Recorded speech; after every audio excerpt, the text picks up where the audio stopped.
gannaaw bañ leen nuyoo ku su nekk ak turam ak santam yéen a ngi doon suivre ki nga xamante ne mooy njiitu réew mi Macky Sall doon waxtaan ak askan bi comme nu mu ko tàmmee di def veillu 4 avril at bu nekk muy waxtaan ak ñi nga xamante ne ñoom ñooy askanu Sénégal fan la réew mi toll fan la ko bëgg a jëmale mais nag signification wu 4 avril wax na ko. waxtaan na ko ak li nga xamante ne moom la namman loolu daal ñëw na si ay poñ ñu mën a jàpp ñeenti poñ yoo xamante ne kii di njiitu réew mi maanaam wax na ko tey bu njëkk bi mooy nuyoo rafetlu li nga xamante ne moom mooy suba lii am muy défilé bi man sargal ñi nga xamante ne ñoom ñooy ñii di askanu Sénégal mooy les anciens combattants rafetlu li nga xamante ne mooy liggéey bi ñu liggéey Sénégal ak legg bi ñu fi bàyyi leneen li nga xamante ne tamit kii di njiit réew Macky Sall wax na ko moom mooy nee na Sénégal nation la boo xamante ne nation bu libre la wax na tamit nation boo xamante ne dafa ancré ci valeur ancestrale am te tamit loolu lu mu gën a insister tam tey mooy sécurisation wu territoire national ak sécurisation ñi nga xamante ne mooy bien ak personne maanaam li nga xamante ne war nañ ko mën a def pour que Sénégal nekk dëkk bu wóor loolu kii di njiitu réew mi wax na ko si mbirum perspective yi nag wax na mbirum BRT bi nee na weeru mai dinañu lancer premier bus yi nee na mu doon ay bus yoo xamante ne yu mucc ayib la dina am li nga xamante ne mooy internet ba confort bi daal dinañ ko ràññee ci bus yooyu waxtaan na tamit jëmale ko ak jeunesse bi lu mu ci namm ak li nga xamante ne ñu ngi koy def xëyu ndaw ñi wax na ci ay résultats yu am doole ak li nga xamante ne moom mooy DER di direction bi nga xamante ne moom la ñu dénk lii di entrepreneuriat yooyu yëpp ni kii di njiitu réew mi wax na ko li nga xamante ne tamit ràññee nañ ko ci discours bi mooy ne moom bëgg na lal li nga xamante ne mooy waxtaan ubbeeku maanaam dialogue ak concertation nee na nag esprit boobu nga xamante ne moom njiitu réew mi lal na ko bëgg na nee na waxtaan ak ñi nga xamante ñoom la ko léngul ci mbirum terrain politique bi nee na fu mu nekk ni taxaw na pour que Sénégal nekk réewu jàmm leneen loo xamante ne nag moom la jeexee mooy di wax ne réew mi war nañu continuer di soxal li nga xamante ne mooy jàmm ba ñi fi nekk di liggéey wala boog ñi fi dëkk mën ko def ci anam yu meex ak respect ak institution ak loi yi mais nag nee na tamit que dina waxtaan ak patronat bi pour lépp loo xamante ne day jëmale li ci kanam koom-koom bi mu doon loo xamante ne lu ñuy lal la lu ñuy waxtaan la déggoo mën ci am alors lan lañ mën a jàpp ci discours bi tey ñu am invité kii di Dame Babou war ñu mën a tojal li nga xamante ne moom mooy discours bi Dame ñu ngi lay nuyu. maa ngi lay gërëm Baye Amar. baax a baax ñu tamit Baba Diop Baba ñu ngi lay nuyu. delloo naa la sa nuyoo. waaw am na tamit téléphone ñi nga xamante ne ñoom dinañu am seen réaction muy Doudou Wade parti démocratique sénégalais daañu am tamit ñeneen ñoo xamante ne ñu ngi ci langue politique bi ñoom it ak ay ñi xamante ne ay experts lañu ci mbirum koom-koom kii di Mounine Ndiaye doon moom tamit dinañu dellu ci moom ci jàngat gannaaw discours njiitu réew mi daam première question. Vous venez de suivre le discours de 4 avril du chef de l'État, la veille de la célébration des 63 ans du Sénégal indépendant. Alors, oui, plusieurs thématiques abordées par le président Sall. Il a parlé d'un besoin de sécurisation du territoire national, mais également des biens et des personnes. L'autre volet abordé par le chef de l'État, c'est les perspectives heureuses sur le plan économique, notamment dans le transport avec BRT, le lancement au mois de mai des premiers bus dotés d'Internet, entre autres. Aussi la jeunesse, une adresse à la jeunesse sénégalaise dans le cadre de l'employabilité de cette jeunesse, mais surtout et aussi de cette jeunesse entreprenante avec tout ce qui a été réalisé au niveau de la DER et Xëyu Ndaw ñi aussi. Le président de la République s'est adressé aussi au patronat. Il y aura des rencontres avec le secteur donc privé. Un volet important, c'est l'ouverture de dialogue et de concertation. Il reste dans cette dynamique ouvert au dialogue et à la concertation. Oui, du point de vue de la forme de ce discours d'Ambabou, que retenir? Je pense que, comme les 3 derniers discours peut-être solennels du président Macky Sall, il met en avant là où il y a ses points forts. Parce que je pense que les observateurs continuent à dire que s'il s'agissait seulement de réalisation, de travail réel, de création de nouvelles dynamiques économiques, etc., beaucoup d'experts vous diront que ça, c'est ça le point fort, probablement, de la gouvernance de Macky Sall. On lui reproche autre chose, on peut y revenir. Je pense donc que depuis des années, tout le discours de Macky Sall, à proprement parler, chaque nouvelle intervention contient au moins 80% du discours qui l'a précédé. Les réalisations, le BRT, la DER, un bilan des réalisations, des infrastructures, etc. Ça, c'est important. L'autre aspect, je pense que quand on parle des questions de sécurité, il y a 2 aspects. Le premier aspect, c'est ce qui intéresse probablement tous les habitants de notre zone en Afrique. C'est pourquoi on parle de l'équipement pour doter l'armée de moyens de sécuriser le pays, etc. Mais aussi, quand on parle de sécurité intérieure, on voit que le débat politique au Sénégal s'est focalisé sur 2 choses. L'opposition, de manière générale, continue à dire, si nous ne sommes pas écoutés, il y aura grabuge. Et Macky Sall continue à dire, depuis le mois de mars de 2021, je vais vous montrer qu'il n'y aura pas de grabuge.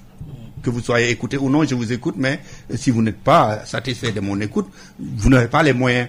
Moi, j'ai les moyens physiques, c'est les moyens de sécurité nationale, d'équipement, etc. Je pense qu'il est revenu avec subtilité sur les 2. Mais en même temps, il écoute un peu, sans aller très loin. C'est l'annonce d'une annonce pratiquement. Pour dire que, écoutez, je sais que la tension est là. On ne peut pas la nier. Beaucoup de partenaires, beaucoup d'acteurs disent qu'il faut faire quelque chose. Nous ne pouvons pas continuer avec cette tension-là. Donc, c'est cette tentative d'ouverture du dialogue. Oui, un besoin d'apaisement s'est-il ressenti dans son discours? Je pense plutôt une réponse à ce qu'il réclame. Est-ce que c'est un besoin, c'est lui? Parce que je pense qu'il n'est pas allé très très loin dans ce sens-là. Il dit simplement que nous sommes un pays de dialogue et nous sommes ouverts, mais dans la sécurité, dans la démocratie, etc. Le ton, Baba Diop, spécialiste de la communication, le ton, du point de vue de la forme. Oui. Je crois que son discours, quand même, a étagé sur 3 aspects. Oui. Mais il a surtout agi sur notre psychologie. Parce qu'il a commencé d'abord par ajouter la fierté nationale, nos anciens, nos ancêtres, ce qu'ils ont fait. Il a fait référence à l'esclavage, qui sont battus pour la liberté. Il a, au moins d'entrée de jeu, décliné 3 fois le mot liberté. Oui. Ensuite, ça, c'est la fierté. Mais ça, c'est le discours de liberté, de revendication de cette liberté-là, s'adresse à qui finalement? Mais il a voulu, c'est pour ça que je dis que c'est un discours qui agit sur notre psychologie. J'ai parlé de fierté, j'ai parlé de sécurité, ensuite j'ai parlé effectivement de progrès. Parce que quand il énonce ses bilans, voilà ce que j'ai fait, donc le Sénégal avance. Et en dernier point, il a opérer une ouverture en disant qu'il était disposé d'accueillir tout le monde, de discuter, de dialoguer avec tout le monde. Oui. D'entrée de jeu, je m'attendais effectivement à un nouveau discours. Mais il a commencé d'abord par les circonstances, donc la fête de l'indépendance, en saluant effectivement les efforts des forces armées, en louant aussi tout ce qu'il a fait pour les forces armées. Et aussitôt, après, c'est le discours habituel, effectivement, voilà ce que j'ai fait, voici mes discours. Et je crois que c'est un discours qui devient quand même un peu lassant, il faut le dire. À force de répéter, ça manque quand même de virulence par rapport à ce qui est déjà entendu et réentendu aussi. Cette ouverture aussi, il faut attendre aussi. Est-ce que c'est une ouverture que les opposants, enfin les gens de l'opposition vont accueillir, ou bien est-ce qu'ils seront complexes par rapport à ce qui s'était déjà passé dans le temps? Avec aussi l'ambiance qui règne. Réponses, puisque eux-mêmes, du moins, réagiront. Donc, l'autre aspect aussi que je voulais dire, c'est effectivement parmi les catégories sociales, il y a bien sûr la famille avec les bourses, le clin d'œil aussi à la jeunesse, parce qu'on sait très bien que c'est le tendon d'Achille de la gouvernance de Macky, en leur offrant effectivement de l'éducation, des opportunités d'emploi, etc., etc. On va voir effectivement si effectivement les jeunes ont percuté et que ce Réhouteil, comme il a dit, a semé effectivement les graines de l'espérance ou de l'espoir, avec aussi la formation enfin technique, mais il n'a pas détaillé quel type de technicien pour le Sénégal de demain. Bien sûr, on a ajouté le gaz et le pétrole parce que c'est alléchant. Mais à la thématique. À la thématique, mais attention aussi, les pays qui ont eu, le Gabon a eu quand même une période glorieuse de pétrole. Est-ce que ça a permis à ce pays-là, le Gabon, effectivement, le Cameroun aussi, a eu ces heures de gloire pour le pétrole. Est-ce que ça a permis aussi à ces pays-là de décoller et d'être quand même, de dépasser là où ils sont? Oui, alors, oui, dame. Ouais. Est-on en présence d'un président angoissé aujourd'hui par le poids des problèmes et aussi des enjeux? Parce que, buñ koy déglu, njiitu réew mi wax na thématique yu bari. Mais est-ce que tey ki nga xamante ne moo doon wax ak sénégalais yi est-ce que yaakaaroon ne ñi muy waxal ak li nga xamante ne loolu la yenu comme jafe-jafe posé wul tey ci discours bi? Bon, vous savez, moi je pense que c'est un problème permanent parce que pas plus de 20% des Sénégalais. ci wolof. dama jàpp ne réew moo xam ne presque ñëpp ay xale lañu. ñi am juróom benn fukki at jëm kaw matuñu téeméer bu nekk ñett muy wax ak ñoom mais dafa mel ne discours bu ñuy wax ak kilifa rek lay wax. waxul ak ñi nga xam ne ñooñu li fay dégguñu loo mënti wax amul solo. xam nga li may wax. presque un discours qu'on ne peut pas tiktokiser si juste ce mot-là pouvait exister en français. discours bu mënul jaar TikTok. mënul jaar les live et autres. dana jafe lool. nga yeggale ko ci ñi la tax a jóg ndaw ñi ngay wax même mbiru employé ak yooyu yëpp xam nga bu fekkee ne da nga am lu mat ay millions yu amul liggéey ñu nekk ay xale at mu nekk ay téeméeri junni yi nit fu yokkuwaat ci boo ñëwee ne def naa juróom fukki junni ci ay emploi ñamu yegg ci ñoom dafa dul bare ñeneen ñi ba léegi gisaguñu nu ñuy waxee ak ñoom parce que ñooñu dégluwuñu danaa leen defal formation. ndax ñi ngi toog seen yaay di leen xaar ñu war a indi dépense. donc annonce yi nga xam ne du yegg ci ñoom parce que juróom benn fukki junni ci ay liggéey yu bees boo ko defee ci ñoo xam ne ñaari millions ñoo taxaw di la xaar. te at mu nekk téeméeri junni teguwaat ci. da nga wax moo mais ñooñu duñ ko yëg du yegg si ci ñoom boo ko seetloo ñi àndul ak moom ñëpp xam nañu ne côté boobu buñ ci jaaree di ci wax te wax ak moom di ci weranteeg moom xaj na moom moo leen di gën a jekku. mais li ñuy wax mooy millions yooyu toog te dara yegsiwul ci ñoom bu fekkee ne li ñu leen di wax du dëgg sax mais li ñu leen di wax mooy dafa am ñu ko jël moo tax yegsiwul donc discours sur l'éthique sur la bonne gouvernance xam nga dafa yomb ku yorul dara ñu ne ko diw mee lañ ko jox moo gën a yomb ay waaji li mu def mën a def war mënoon na ko yokk ak li mu def yi doyul day yegsiwul ci yow li tax yegsiwul dañ koo jox diw ñi ko àndul ak moom yépp loolu la ñuy yëkkatee xale yi. loolu moom laa gis ne ci communication ci waxtaan ci discours ba tey dafa mel ne réglé guñ ko. loolu beneen aspect bi tamit mooy bi ñuy wax jamono fu mu toll xam nga ñu ngi ci période boo xamante ne dafa bari xëccoo diggante bi metti na lool ndax ñi ngi naan waaw force de défense et de sécurité yi mu méngoo ab 4 avril mu ne besoin wu sécurisation biens yi ak maanaam territoire national bi loolu langage bi lan la tey Baba Diop. mais langage bi mooy li ñu wax rek force restera à la loi moom la ñu wax parce que léegi jox naa jumtukaay armée yi effectivement pour force de sécurité yi pour que ñu maanaam daal surveiller territoire bi am ay jumtukaay détaillé wu ko nag mais xam nañu aussi fu mu jëm. mais loolu aussi ça veut dire que ni am na en tout cas ay moyens yu nga xam ni dana garantir paix sociale bi avec les forces de sécurité. C'est ça. parce que loolu discours bi loolu lay wax parce que jox naa gendarmerie police jox naa la def naa ci ay commissariat dana créé waat yeneen corps pour territoire bi pour maillage complet du territoire. C'est vrai que de sécurité, mais aussi je trouvais aussi am na aspect politique.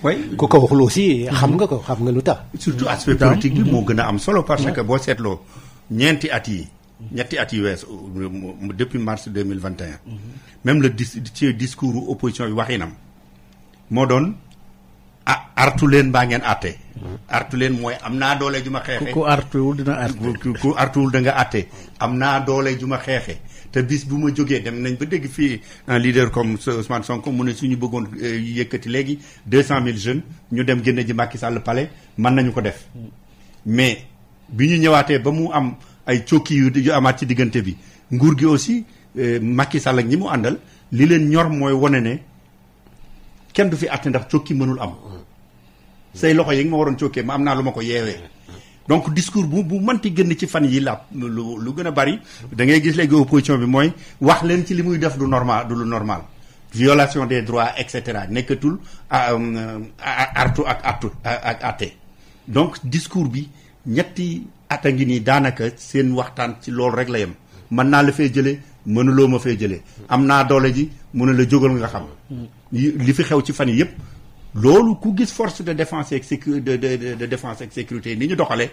ci procès Ousmane Sonko yi passé par exemple on voit que li ñu bëggoon wone mooy bàyyi la nga jaar fi nga bëgg a jaar ci mbedd mi sax bu ñu neexee doo fa dem ki la mën a jël ci sa oto dugal la ci fourgon mënoon na la dugal ci hélicoptère yóbbu la fu la neex et cetera donc waxtaan bi fi mu nekk nii ak lu ñu la mënti wax début discours bi mooy li Baba wax affaire fierté beeg ñi ñu fi màggaloon ñu wane ne njàmbaar googu mi ngi fi ba léegi fin wu discours bi mooy bu ngeen bëggee waxtaan ñu waxtaan waaye bu ngeen bëggee leneen it du ngeen ñu bett. du ñu bett leneen am na daam Baba yow jafe-jafe nit askan bi maanaam wàll boobu sentiruñ ko tamit ci discours bi jafe-jafe bi nga xamante ne askan bi moom la jànkoonteel ci mbirum koom-koom est-ce que yaakaar ne côté boobu tamit am na loo xamante ne waroon nañ ko ci junj. waaw dafa mel ne daal dafa am déphasage entre discours bi ak réalité yi nga xam ne ni moom la nit ñi di vivre xam nga effectivement son coût de la vie def na ci dara.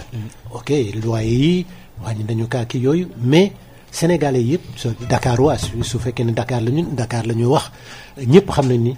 dund bi metti na ñëpp xam nañ ni aussi ñum la yi nga xam ne ni loyer yi ñoom la ñuy def ak yooyu kooku ku ko waxul da ngay nu mu tuddati ça veut dire que ni xëy na beneen boor nga bokk. mais ñëpp a ngi jooytu donc soo nee effectivement def naa perception la yow li ngay wax mais si nit ñi sentiruñu ko dafa mel ne renforcement wu sécurité yi dama doon waxtaan ak benn nit yàggul mu ni bon d'accord su affaire politique amee. militaires yeeg force yi ngay gis ñu génn ko lu tax su làmb amee wala match am ñooñu kenn du ko génne parce que à chaque fois agression dafay am. agression yaa ngi am su duñu gis daal maanaam daal force yooyu yëpp génn xam nga bu dee perception la yow li ngay wax ak ñi nga xam ne ñoom li ñuy dund. dafa mel ne dafa am décalage ak yooyu. moo tax effectivement parfois da ngay poser question discours bi kan la nu mu tudd ça s'adresse à qui. est-ce que le Sénégalais lambda. gis na ci boppam par rapport ak ni muy dundee est-ce que gis na ci boppam wala gisu ci boppam du point de vue coût de la vie du point de vue ak emploi yi est-ce que xale yëpp ñi ngay gis su manifestation amee ñu dugg ci supermarché yi di jël li ñuy lekk wala di jël ay frigo ak ay yooyu xam nga ñooñu sonn ak frustration moo tax ku ko waxul aussi xam nga que suñu amoon liggéey duñu fa nekk di taxawaalu donc moo tax aussi soo cité ay chiffres les chiffres sont relatifs parce que il faut que nga def ko avec la population globale des jeunes. mooy li daam doon wax rek su fekkee nag ni 3 000 wala 30 000 jeunes laa wax sur le marché du travail arrive toujours plus 600 000 jeunes kooku dafa mel ne benn toq la rek boo yokk boo def. mais nit ñi duñu ko sentir. donc am na benn waaw Mounir Ndiaye mi ngi ci téléphone bi Mounir xam-xamam màcc ci mbirum koom-koom Mounir ñu ngi lay nuyu.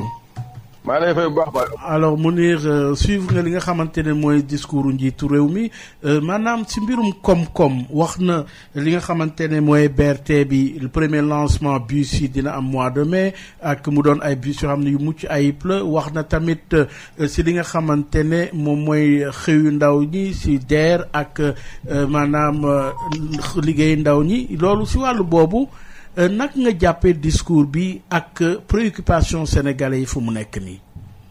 waaw damay rafetlu déjà ñu nekk ci débat bi liñ la jot a wax je pense que analyse yi am na vraiment profondeur dañ ciy yokk rek pour mën a animer waat gën a animer waat débat bi parce que ñun moom économiste moom li ñu jàpp ci gouvernance bu mag yi mooy bilan quantitatif la jiital waaw bilan quantitatif la jiital te bilan quantitatif même boo xoolee dans la spiritualité yàlla dafa créer esprit créer matière mais esprit moo ëpp doole matière parce que li nëbbu lépp moo ëpp doole di feeñ mooy li Serigne Cheikh da wax ak dama ilul kawni les faces cachées loolu moo ëpp doole te man chaque fois ma président de la République li ñuy xaw a frustré ci débat am mooy à chaque fois il nous brandit un discours quantitatif mais xam nga koo xamante ne bi nga faloo 2012 ba léegi votel nañ la 36 milliards de francs CFA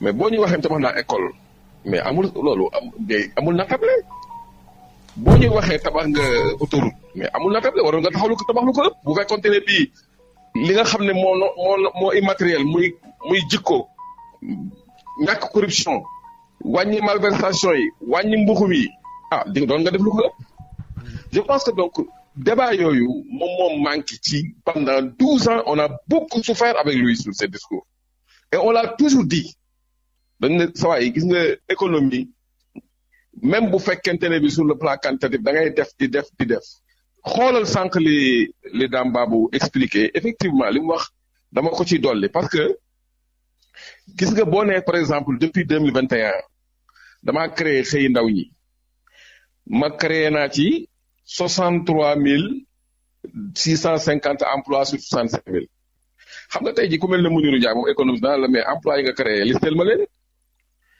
yan emploi la yan secteur la salaire yi ñaata la par rapport au seuil de pauvreté parce que quand même les boulots appauvrissants là il faut pas en parler doo dem quand même créer ay télécentre comme jamono Abdou Diouf gars yi dafa jàpp ay 30 000 francs par mois nga ne ay emploi donc il faut que ñu leeral en tant qu'un état 63 650 emplois yooyu fan la niveau de salaire lan la yan type de contrat la est-ce que ay CDI la ak niveau de salaire bi ñaata la pour ñu mën ko jauger en tant qu'économiste su fekkente da nga ne aussi 63 650 emplois nga créé sur 65 000 pendant 2 ans te ñun ñii statistiques yi ñu yoroon mooy que ne Sénégal en 2010 269 000 nouveaux demandeurs d'emploi ñëwoon nañu ci marché du travail chaque année ñuy ñëw di ñëw nga am loo ci réglé wul te li nga ci réglé wul moo ëpp doole li nga ci réglé ñuy ñëw ba ñu ne 2025 dina atteindre 376 000 nouveaux demandeurs d'emploi ñu ne 2030 dina àgg 411 000 nouveaux demandeurs d'emploi yow nga ñuy wax ay 63 000 emplois ay 65 000 emplois je pense que jeunes yooyu nag ñoom ñoo jóg tey di laaj un bilan qualitatif boo xam ne dañuy wax état bi yan économie la def ci wàllum malversation ñan la tëj ci wàllum càccum xaalis ñan la jàpp traduit en disant yan rapport la jëfandikoo ana rapportu Cour des comptes bi ci Covid bi ana rapport Prodac yi bu dee am na ana rapport yeneen yi nga xamante ñu ngi koy insinuer ci biir dëkk bi je pense que bilan quantitatif baax na nous ne sommes pas des nihilistes nous avons beaucoup de respect pour le président Macky Sall mais dañ ko nañu déglu ñu wax ak moom ci jëm ci réew mi parce que réew mi dañ ko bokk te ay économistes nag xam nañ ne économie ñaari affaire la benn bi mooy calcul économique benn bi mooy arbitrage li nga def ci TER est-ce que boo ko defoon ci chemin de fer doonul gën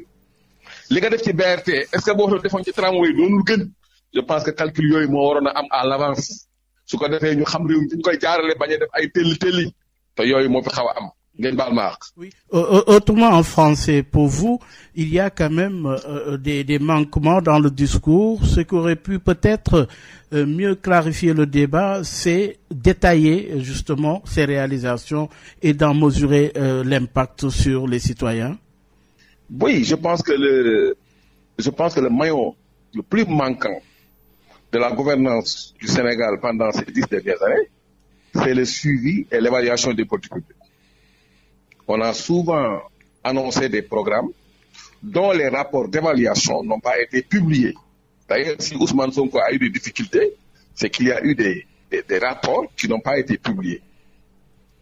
Il y a eu le rapport sur l'ANIDA, l'Agence nationale d'insertion et développement agricole. Mais ce rapport-là, bon, moi, en tant qu'économiste, bon, je ne peux pas en parler, ou bien je ne peux pas, parce que c'est un rapport peut-être qui est disponible, mais moi, je ne l'ai pas. Ou bien si je l'ai, bon, il faut qu'eux-mêmes, ils en parlent déjà. Je pense que donc, au niveau de l'Assemblée nationale, la déception que nous avons aussi par rapport aux nouveaux députés, Yewwi Askan Wi, c'est que il fallait, pendant les mois passés, sonner l'alerte par rapport donc à la création de ces cartes d'évaluation. Parce qu'au Sénégal, nous avons adopté le budget programme. Le budget programme, c'est une réforme qui a été instituée par l'UEMOA depuis 2009. Le Sénégal avait dit qu'il allait respecter textuellement les textes à partir de 2020. Donc, alors que le budget programme, quand même, contient un certain nombre d'instruments, d'outils d'évaluation de la performance de la dépense publique. Je pense que ces outils-là doivent être utilisés pour qu'on nous dise le programme Xëyu Ndaw ñi, qu'est-ce qui s'est passé, le PRONAC, qu'est-ce qui s'est passé, l'ANIDA, qu'est-ce qu'il y a eu, la DER, les projets qu'on donne, combien d'argent a été distribué, quel est le niveau de remboursement, quels sont les projets qui ont réussi, quels ont été les impacts économiques et sociaux de ces projets, les emplois créés, les impôts payés. Je pense que ça, c'est des choses qui, dans un État qui se respecte, doivent se faire tous les jours. Je pense que donc, à ce niveau-là aussi, il y a beaucoup de problèmes dans notre pays. Même si, véritablement, nous saluons vraiment l'appel au dialogue, l'appel à l'apaisement qui a été donc lancé par le chef d'État, et nous sommes de tout cœur avec lui. Alors merci beaucoup Mounir Ndiaye pour wax ne xam-xamam dafa màcc jëm ci mbirum koom-koom ñàkku ne balaa ñuy jeexal daañu dellu si waat si yow alors oui Baba wax na ko li nga xamante ne nekkoon lu waroon mën a leer ci discours bi mooy redevabilité ak besoin de transparence bi. waaw xam nga man def naa ni parfois dañuy écarter citoyens yi defe ni daal affaire administration affaire gouvernance rek la or quand même nañu xam ni xaalis bi état bi di dépenser suñu impôt la. Donc nous avons aussi besoin d'informations de seet au moins xaalis boobu comme ni mu ko waxee fan la jaar au moins at mu nekk ñu jox ñu donc de bilan ni bon xaalis bi ñu suñu impôt yi nga xam ne moom la ñu jël pour que état bi fonctionne lii lañ si def lii lañ si def lii lañ si def lii xëy na matul wala lii ak lii la ak lii mais parce que le citoyen aussi n'est pas dans nos pays informé n'est pas informé des destinées du denier public. moo tax aussi même si sur les détournements yi nga xam ne dañ leen épinglé filé sama amul suite en tout cas population bi xamuñu finalité bi lan la enquête yi ñu ne dañ koy poursuivre c'est kenn xamul aussi résultats yi effectivement ay frustration lay doon alors que une bonne gouvernance aussi c'est l'information quand même du public parce que public bi quand même suñu xaalis la du xaalisu président du xaalisu kii la dañ ko dénk pour que mu liggéey si suñu nag aussi su si liggéeyee baax na infrastructure yi dañuy gis rek ni infrastructure yi mi ngi ni lee de BRT bi ñuy wax ok c'est vrai que ni du point de vue de la circulation mën na alléger yu bare mais aussi redevabilité bi lenn la suñu xaalis il faut que nag ñu wax ñu ko fan la jaar ak lan lañ si def je crois que ni ça aussi c'est la bonne gouvernance oui dafa mel ni si wàllu boobu tamit man xam nga leeral baaxoon na absolument parce que information dara mënu ko remplacer parce que ki war a xam su xamul lu ko nit jox mu jël ko si manipulation bu information doon am mënul am. mooy rumeur rek. rumeur lay doon. rumeur mooy gouverner ça c'est important mais man xaw ma ndax Mounir mi ngi ñuy déglu ba léegi. certainement mais on a analysé le discours de Macky Sall mais man li ma bëggoon ñu wax les thèmes qui ne sont pas abordés les débats de politique publique qui ne sont jamais abordés ni par le pouvoir ni par l'opposition ni par les économistes en tout cas dégguma ko. maanaam bu njëkk bi mooy. Pourquoi on continue à penser ou à donner l'impression de penser que état moo war a joxe liggéey mënul am du am te du am ba faw état liñ ko sant du joxe liggéey muy fexe ba réew mi am koom-koom buy joxe liggéey parce que boo dee jël impôt di ko fay nit salaire boo xam ne soxlawuloo woon ku la defal liggéey ba mais da nga bëgg ñu ne kii bi joxe ne débat boobu déggaguma ku ko discuter fii est-ce que l'état moo war a joxe liggéey beneen bi mooy beneen bi mooy dinañ ci dellu si waat affaire pétrole ak gaz bi ñuy wax. daañu ci dellu si parce que tamit boobu moom mooy suñu troisième partie. émission daañu dellu si léegi ñu ngi fi en ligne ak madame Aminata Touré ancienne première ministre ñu ngi lay nuyu madame la première ministre. ñu ngi lay fay. alors déglu nga njiitu réew mi abordé na thème yu bëri yow sa wàllu bopp boo ko doon analyser ak préoccupation sénégalais fu ñu toll nii nee na nekk na si disposition boo xamante ne war na mën a waxtaan ak ñëpp ñu ko bëgg pour jàmm mën a sax si Sénégal wax na tamit thème yi nga xamante ne abordé na ko si mbirum koom-koom ak xëyu ndaw ñi lan lañ si mën a jàpp. waaw xam nga comme bii mooy 4 avril bi mujj. defe naa ne la gënoon mooy annoncé d'abord ne moom vraiment daanaka tàggatoo lay def fii léegi prochaine élection wax ne élection yi du ci bokk ndax foofu la jàmm ni tàmbale bu président ne man damay respecter constitution bi damay respecter sama kàddu ba ma joxoon askan bi danaa bàyyi candidat yëpp di bokk defe naa ne loolu rek déjà defe naa ne dana wàccee lu bare ci stress bi nga xam ne sénégalais yi ci la ñu nekk def naa ne loolu la ñëpp doon xaar mais man sama bopp xamoon naa ne voilà du ko annonce. ah oui lu tax nga xamoon ko. non parce que li ma jàpp mooy d'abord day dem ci élection yi. ah oui te waru cee bokk. te dafa nar a xaar ba ñu ne suba la voilà parrainage ñu soog a gis nag représentant am ak yu ni mel. kon moom bu fekkee ne vraiment li muy wax moom dëgg la ci moom ne dafa bëgg indi jàmm yoonu jàmm moom xam nañu mooy bu waxoon ne man bokkuma ci élection yi bokk yi ñëw ndax. constitution bi nga xam ne maa ko wooteel woon Sénégalais yi mayu ma bokk danaa teg lépp ci suuf képp koo xam ne bëgg nga nekk candidat vraiment nga dem doon candidat man ma organiser élection yu leer génn nag bàyyi ka nga xam ne moom la Sénégalais yi tànn mu continuer loolu bu ko defoon rek vraiment jàmm ñëwaat voilà ni ma ko waxee tension bi wàcc Sénégal dellu ca lañ ko xamee woon mooy dëkk bu am stabilité ba dëkk boo xam ne xel yi dañu dal bu ko defee vraiment ñu continuer ñu nit suñu li ñu naan suñu parcours politique. kon daal fu mu nekk nii mbir mi yëpp mbirum troisième mandat bi la foofu la jàmm ñu mën a am foofu la jafe-jafe yi mën a am. voilà moo tënk lépp moo tënk jafe-jafe yi moo tënk manifestation yi moo tënk voilà procès yu dul jeex yi ak yu ni mel. voilà moo tënk lépp kon moom bu fekkee ne vraiment li mu wax dëgg la ci moom. waxuma waxu politicien nag na dëgg la ci moom xam na ni mu war a ubbee buntu bi nga xam ne mooy doon yoonu jàmm mooy mu wax ne la ba woote woon laaj woon ñu woteel ma ko mooy constitution 2016 ne ñaari mandat laay def dem ni ma leen ko waxee woon noonu laa koy defee du ma bokk képp koo xam ne jàpp nga ne war ngaa mën a nekk candidat vraiment nga def la nga xam ne moom la yoon def wax nga nekk candidat man ma organiser élection yi voilà bu février 2024 jotee Sénégalais yi tànn ki nga xam ne lañ bëgg mu jiite. kon yow tey loolu bu ko defoon tey bu subaa tension yëpp dal di jeex. kon yow tey boo doon corriger discours bi hors sujet ngay dóor. mais vraiment hors sujet la et puis ay réalisation tollootuñ foofu di wax ay réalisation moom. tàggatoo ci la président war a nekk. dafa war a tàggatoo ne ci mën la ma waroon a def naa ko fii laa mënoon a yem. fii la ma constitution may ma yem. waaw danaa organiser élection yoo xam ne yu leer lay doon ñi war a bokk ñëpp bokk ñi bëgg bokk ñëpp jot bokk ma bàyyi réew mi continuer parcours am. alors un mot en français madame la première ministre. pour man vraiment voilà. kon doon kuy corriger discours bi. ni nga ko waxee dama naan voilà waxul ca alika la. Une question de Baba Diop. Le président a demandé quand même qu'il est ouvert pour des dialogues, pour une concertation. Est-ce que vous êtes prêt à y aller? Mais la consultation, elle n'est pas nécessaire en réalité. Il suffit juste de respecter la loi. La loi fondamentale, c'est la Constitution. Voilà, il ne faut pas noyer le poisson aussi à travers des mots, consultation. La Constitution est très claire. Son interprétation ne souffre d'aucun doute.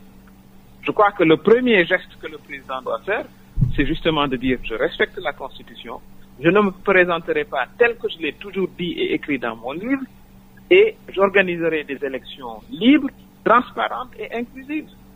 Voilà les termes. Ensuite, on verra de quoi on discute, mais qu'il commence par dire ça.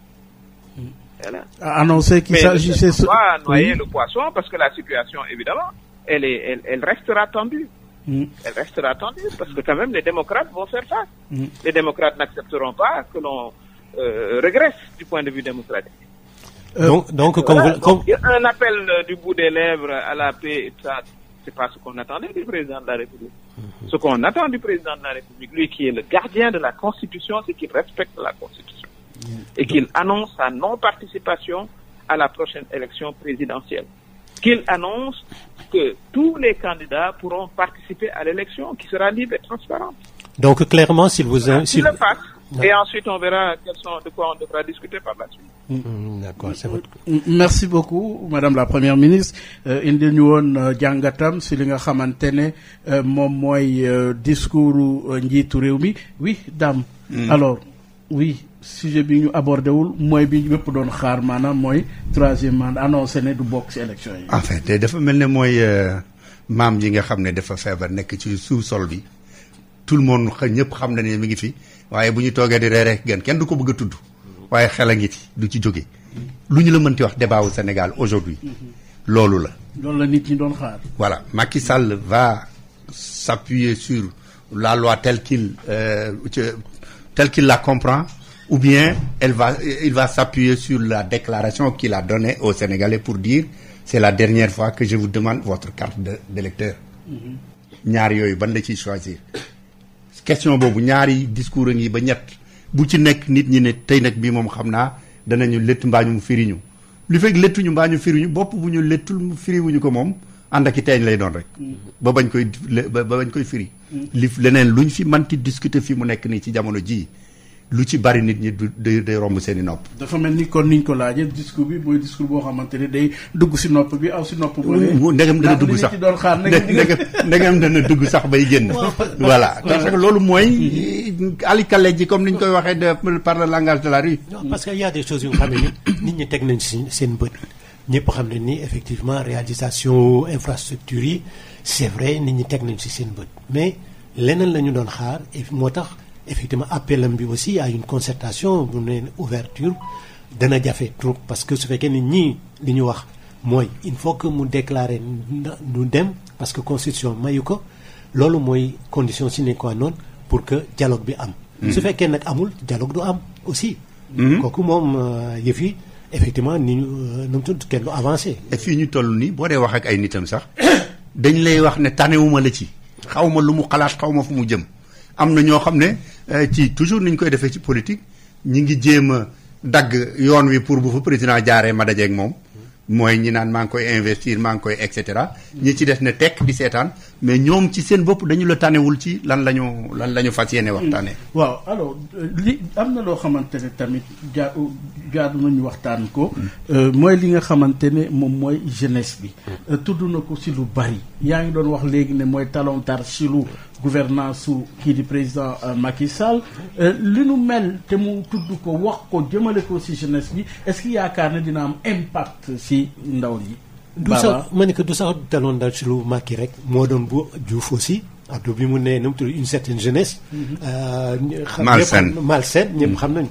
Ablaye Wade aussi xam na aussi kii nu mu tudd wu banlieue yooyu mais dafa mel ne daal incapacité effectivement des gouvernants à satisfaire la demande de ces jeunes-là xamuñu ko parce que dañ def ni comme ni comme Dame waxee nguur du la jox nguur affaire fonctionnaire la sa mënul la employé ñëpp mais mën na créer ay conditions yu nga xam ne ku nekk daa si gis sa bopp parce que loolu en fait la loi régalienne c'est-à-dire de créer des conditions d'émergence de nga xam ne soo nekkee si dëkk daa am ay opportunités yu nga xam ne dañ la indil xaalis c'est dañ la si encouragé loolu nag les jeunes yi aussi gisul parce que effectivement dafa am interférence emploi yu ñu wax avec la politique koo si wax mu ne la ñi ñu faral rek la ñu koy jox voilà déjà ñi ñu faral rek la ñu koy jox c'est ça tu vois man def naa demande mais kiin kiiw ma déjà loolu loo si def blocage lay doon parce que rien n'est clair parce que effectivement il y a des gens yu nga xam ne si poste yooyu la ñu nekk xëy na parti wala kile en tout cas perception jeunes yi soo bokkulee fenn doo si am wala doo si jot. loolu moo dal réew même yeneen réew xam nga ñu ngi wax maa ngi la doon wax ne ñu ngi wax pétrole ak gaz mais réew yi gën a ëpp pétrole ak gaz ci Afrique ñan la du Algérie ak Nigéria. boo demee Algérie xale yëpp ñu ngi yor seen passeport toog di xaar nu ñuy jéggee Méditerranée loolu rek la ñu yaakaar te ay at ba mu ko amee yàgg na def nañu ay infrastructure yu dul jeex fu nekk ci Algérie ay village la ñuy dem taxawal fa def fa courant def fa ndox kenn dëkku fa nit ñi ñëw mu nekk ville mais ba léegi question boobu réglé wuñ ko jeunesse bi ñu ngi toog ñoom ñoo taal dëkk ba bi salafis yi ñëwee Nigéria ñoom ñëpp ñu ngi Boko Haram ak les autres jeunesse bi dañuy toog di wut ku leen recruter donc tant que ñu ngi yaakaar ne état mooy joxe emploi amaguñu politique publique et man li ma jaaxal mooy gouvernement bi abordé wul question boobu opposition bi abordé wul question boobu xam nga ñu ngi ñuy wax pétrole ak gaz est-ce que xam nga ne kenn waxuñu ne d'ici à 30 ans même buñ ci amoon ay tonnes amatul njariñ amatul oto bu koy dawal amatul oto buy jël pétrole ak buy jël gaz amatul lampe bu koy tàkkee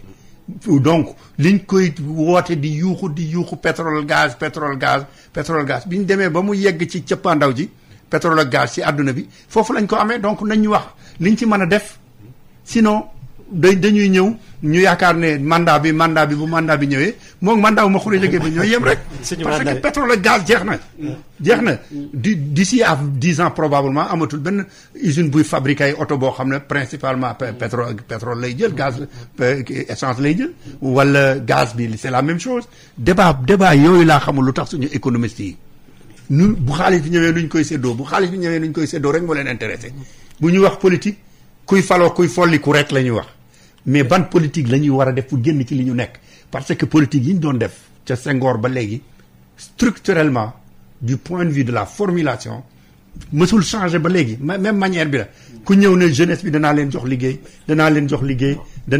liggéey de mandat ma xuree jógee bala rek. Oui Baba.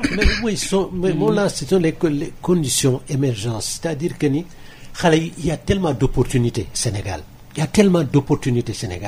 qui peuvent effectivement transformer ce pays-là par la volonté si nit ñi si xale yi mais il faut qu'un État les encourage am nu mu tudd attention xam d'abord le potentiel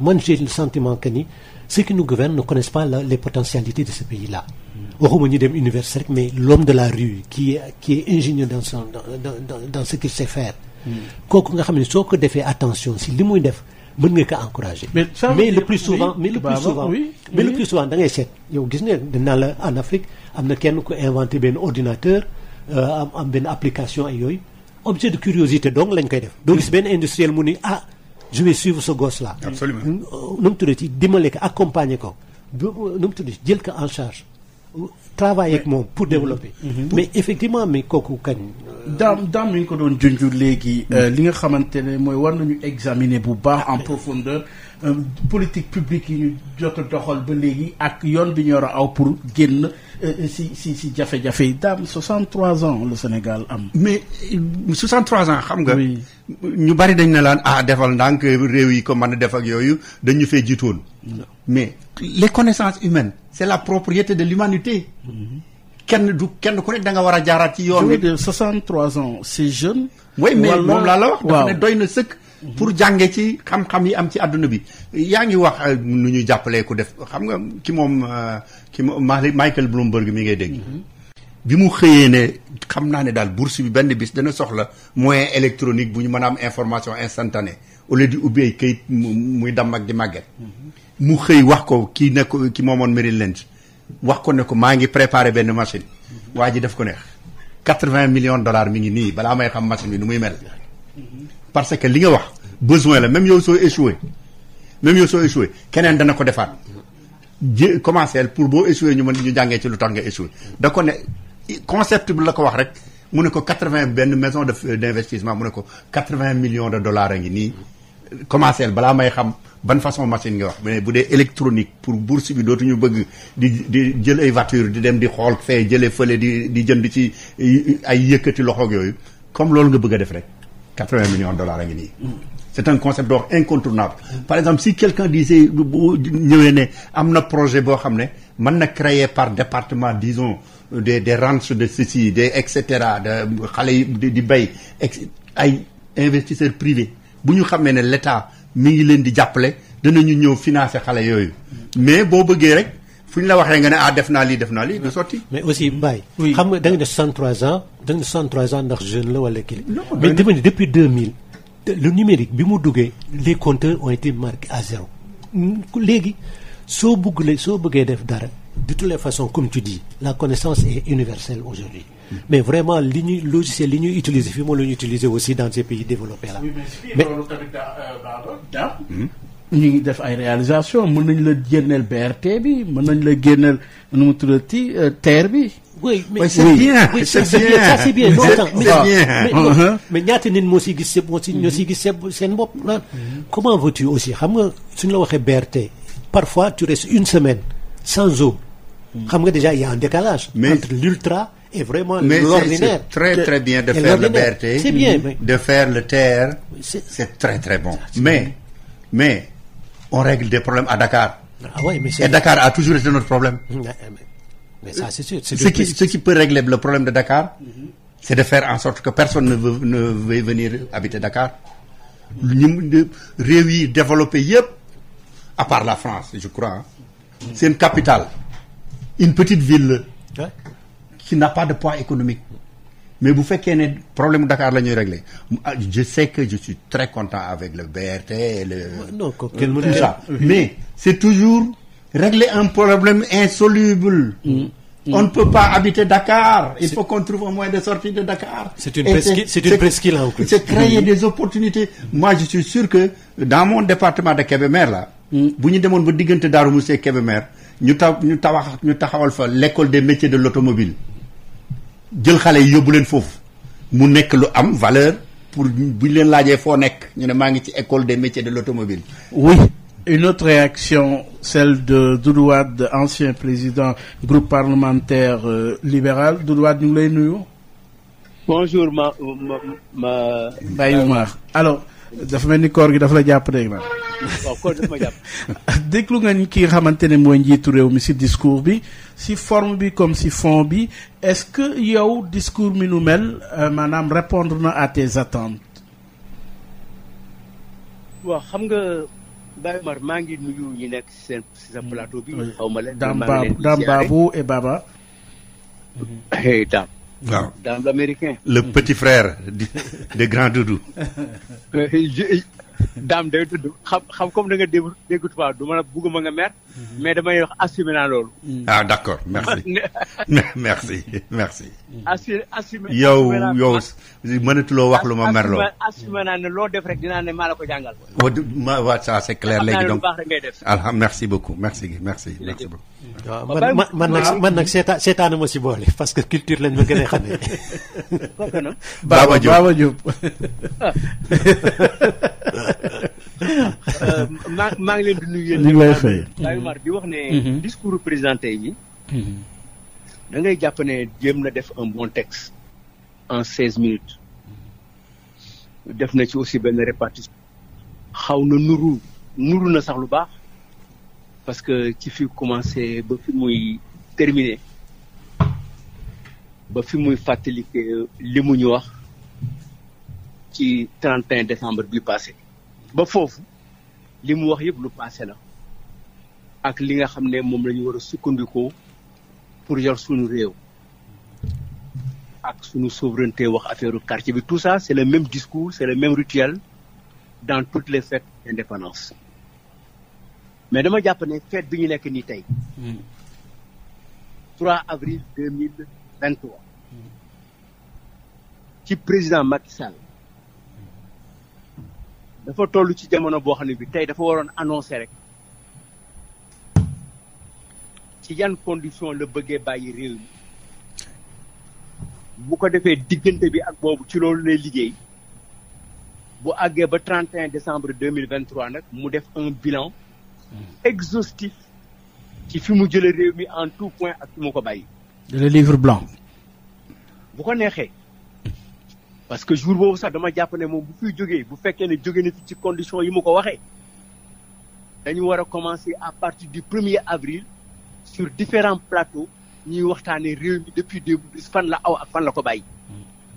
bu boobaa moom dafay toppatoo affaire élection yi pour élection aw ci élection yu transparente parce que bii 3 avril ci moom li mu jàpp moom président de la République ci li mu ñu wax ak ci li constitution bi wax te mu répété ko plusieurs fois ak wax yi mu wax Sénégal yépp ci mandat juróom-ñaari at ak bu juróomi at juróom-ñaari kabar ak juróomi kabar dañuy jàpp ne tey mooy dernier 3 avril am ay la yowén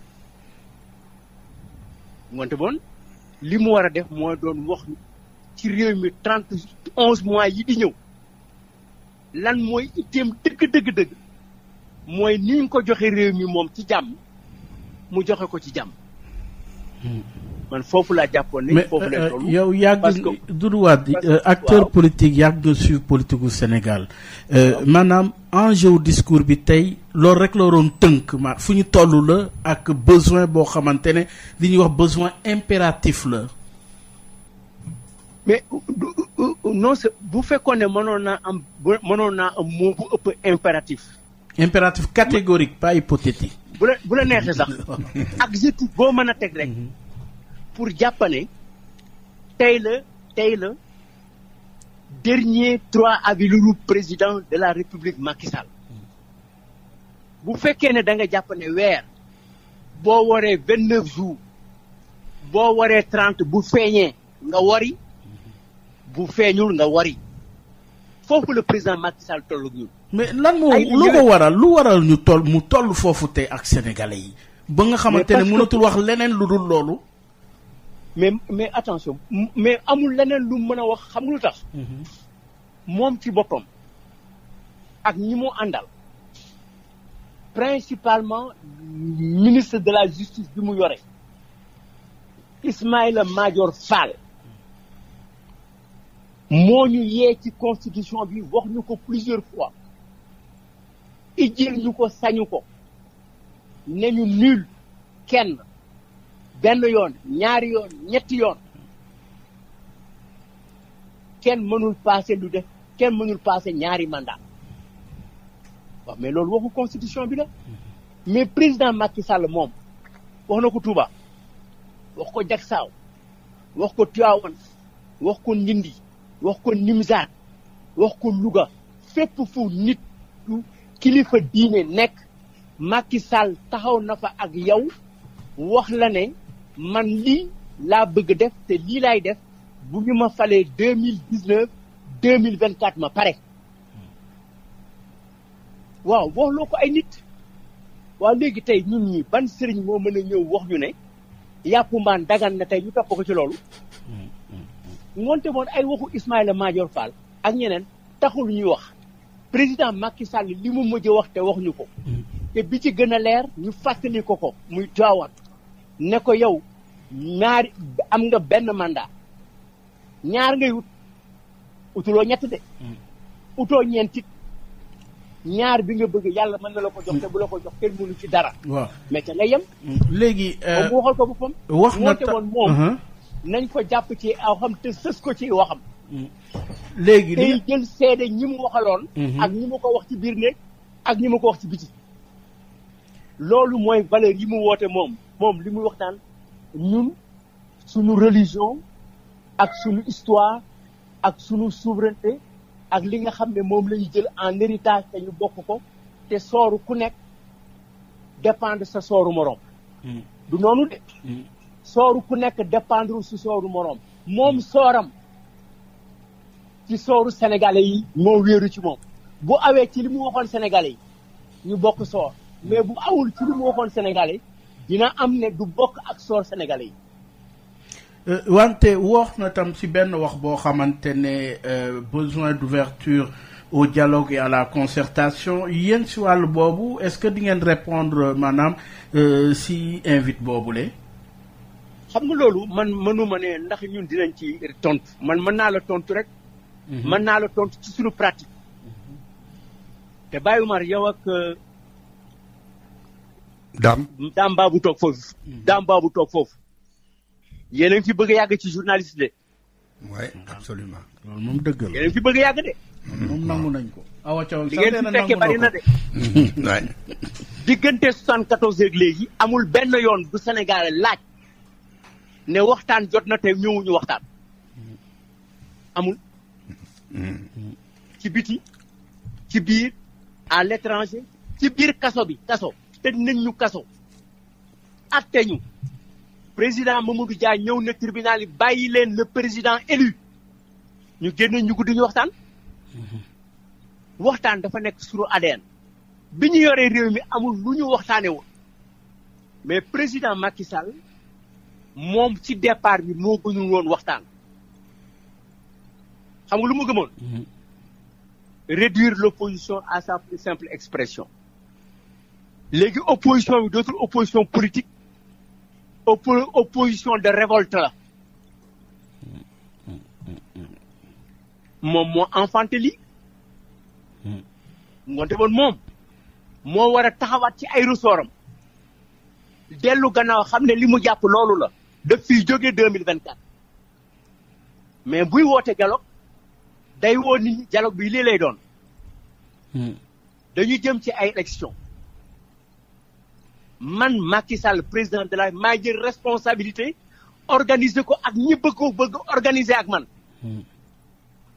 la justice la Sénat un ministre chargé des élections dinaa organiser ay élections yi mooy gën ci histoire élection au Sénégal dinaa organiser élection yoo xam ne yi bu 7 heures jotee résultat yi génn oui ni ñi ma joxe woon réew mi ci jàmm ma jox leen ko ci jàmm loolu mooy le consensus loolu mooy discussion yi fi ñu jëm fi mu nekk discuter wuñu programme bi jeex na dañuy xaar ñu évaluer lépp discuter wuñu ci leneen li ñuy discuter lu ñu war a def en 2025 ak 2026 ak 2027 na ko bàyyee ki ko moom mooy ki ñuy fal 2024 alors Doudou Wade mais moom responsabilité am oui mooy organiser les meilleures élections possibles au Sénégal. Alors Doudou Wade, le président sénégalais Macky Sall s'adresse aux citoyens en ces termes: la fête de l'indépendance qui marque notre liberté retrouvée nous rappelle en même temps l'histoire qui nous lie et nous oblige à bâtir sur la terre de nos ancêtres l'héritage que nous devons laisser à nos enfants. Chacun de nous, poursuit le président Sall, en porte la responsabilité. Dès lors, il nous revient de puiser à la source des anciens la sagesse qui inspire le dialogue et la concertation pour surmonter nos différences afin de rester la nation sénégalaise qui nous ressemble et qui nous rassemble. Une nation de coexistence pacifique où le sort de chacun dépend de celui de son prochain parce que nous sommes une seule et même famille. Et dans cet esprit, conclut le chef de l'État, il reste ouvert au dialogue et à la concertation avec toutes les forces vives de la nation dans le respect de l'État de droit et des institutions de la République. Oui, êtes-vous favorable à un tel appel, Doudou Wade? Oui, mais je suis favorable. Je l'ai dit, nous sommes pour des consensus. Le consensus chez nous ne date pas d'aujourd'hui. Nous, PDS, vous voulez dire? Le PDS a été toujours un parti de consensus. Le fait que nous soyons des hommes de consensus, que le président Wade soit un homme de consensus, c'est l'une des raisons pour lesquelles le président Mokhtar Mbow, en convoquant des spécialistes de la question du consensus dans le monde, en 1980 à Oslo, a convoqué 10 ou 11 grands experts, dont 2 Africains noirs, Bressé Selassie et Abdoulaye Wade. Abdoulaye Wade y a traité le consensus politique dans les pays en voie de développement. Et nous l'avons prouvé avec Diouf, nous l'avons prouvé quand nous sommes au pouvoir. Mais le président se trompe quand il dit à chacun, nous avons des responsabilités comme si nos responsabilités étaient égales. Non, Monsieur le Président de la République. Vos responsabilités dans cette situation sont supérieures à toutes les responsabilités conjuguées de toute la nation. Votre responsabilité est en dessous des nôtres. Monsieur le Président de la République, votre responsabilité, même devant Dieu, c'est à vous que Dieu, subhanahu wa ta'ala, demandera qu'est-ce que vous avez fait pour votre pays dans la situation qui a prévalu en 2023-2024. Monsieur le Président, nous n'avons pas les mêmes responsabilités. Vous avez les responsabilités de diriger la barque tel que Senghor l'a donné à Diouf. Même si ce n'est pas par des élections. Vous avez la responsabilité, la même responsabilité supérieure à celle de Diouf, d'avoir accepté sa défaite et de donner à Wade le pouvoir par des élections démocratiques. Autant le président Wade a perdu les élections de manière démocratique et vous a passé le pouvoir, Ken Damoul, Ken Fokhojul, Ken Danoul, vous avez une obligation devant Dieu et l'Afrique et le Sénégal de prendre votre responsabilité coûte que coûte et vaille que vaille de nous amener vers des élections bien organisées, démocratiques, équitables et justes pour permettre au prochain président de la République d'avoir devant lui un défi qui est votre défi et qui sera très difficile à égaler. Ouais. Par conséquent, oui. Nous n'avons pas les responsabilités. Le sort de chacun peut dépendre des sorts des autres. Mais non. De l'attitude du président de la République dépendra le sort du Sénégal. Monsieur le Président, c'est à lui. Et à lui tout seul. Pas son entourage, pas son ministre de la Justice, pas son ministre des Élections. Il lui appartient à lui tout seul de prendre toutes ses responsabilités, qui seront les nôtres si effectivement ces responsabilités épousent les responsabilités de la nation. Voilà. Par conséquent, oui, pour conclure, il n'a qu'à en tirer, il faut qu'il tire son épingle du jeu. Et je pense que jusqu'à présent, lors de ces différentes déclarations officielles, rendues officielles, et dit ouvertement devant toutes les autorités de notre pays, et il lui appartient de prendre ses responsabilités et de continuer dans la voie qu'il a déjà tracée. Il ne sera pas candidat en 2024. Merci beaucoup monsieur Doudou Wade ñu ngi lay gërëm di la sant ci réaction bi jugee ci li nga xamante ne moom mooy discours président de la République en ce 3 avril veille de la célébration des 63 ans post-indépendance du Sénégal. Dame Baba mbir mel ni kat mbir mi benn la ci ñi nga xamante ne ñoo jàkkaarloo ak njiitu réew mi. Je pense que comme ni ko Doudou Wade waxee. dafa mel ni moom ak kii di Aminata Touré moom ak Mimi Touré ñoo bokk lu ñu wax. et dana ma bett bu amee ñeneen ñu wax lu dul loolu. xam naa ne ñoo ngi ci rajo bi. mais ñi ànd ak président. bu ñuy wax man xaw ma lu dul jaaxle la ñu war a nekk peut-être mën na am. parce que fi ñu toll nii dafa soreetul. ñoom ci seen bopp yaakaar naa ne bëggoon nañoo xam ci ban côté la ñuy taxawee. parce que yombul. donc loolu lii Doudou Wade wax defe naa balaa Mimi Touré di wax balaa Doudou Wade di wax ñun ñii fii ci plateau bi man ak Baba ak yow yëpp defe naa li ñu waxoon mooy li Sénégal yi di déglu benn la. mooy affaire troisième candidature. Sénégal fi mu nekk nii discuter wuñu politique discuter wuñu ay bilan li ñuy discuter mooy élection moo leen intéressé ci weer yi di ñëw. loolu li fekk leerul dara wax ba pare delluwaat sa kër ne yàgg ne man li ma wax est-ce que sax wóor na ma. dana ci bari lool.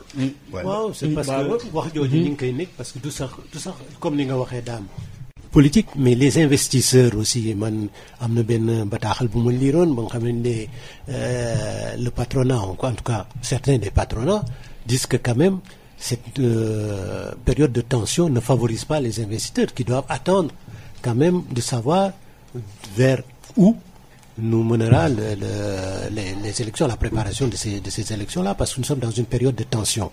Je ne vois pas quelqu'un qui va investir alors que la situation n'est pas tellement claire. Surtout pour les investisseurs. Surtout pour les investisseurs. Donc, bien placé pour le savoir. Ouais. C'est comme si j'étais un investisseur. Mais non. Oui.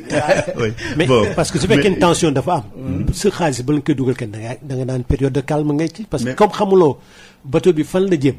ndax waaw la wala déet la.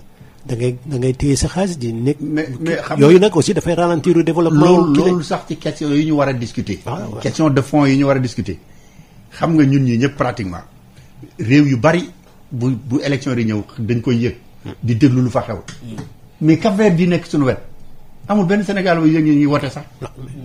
wote tootu fa dara. mais loolooy normal. ce qui fait que un investisseur buy ñëw di investir du calculer bu ma investir ban ministre laay dajel d'ici à 4 ans wala ban président laay dajel.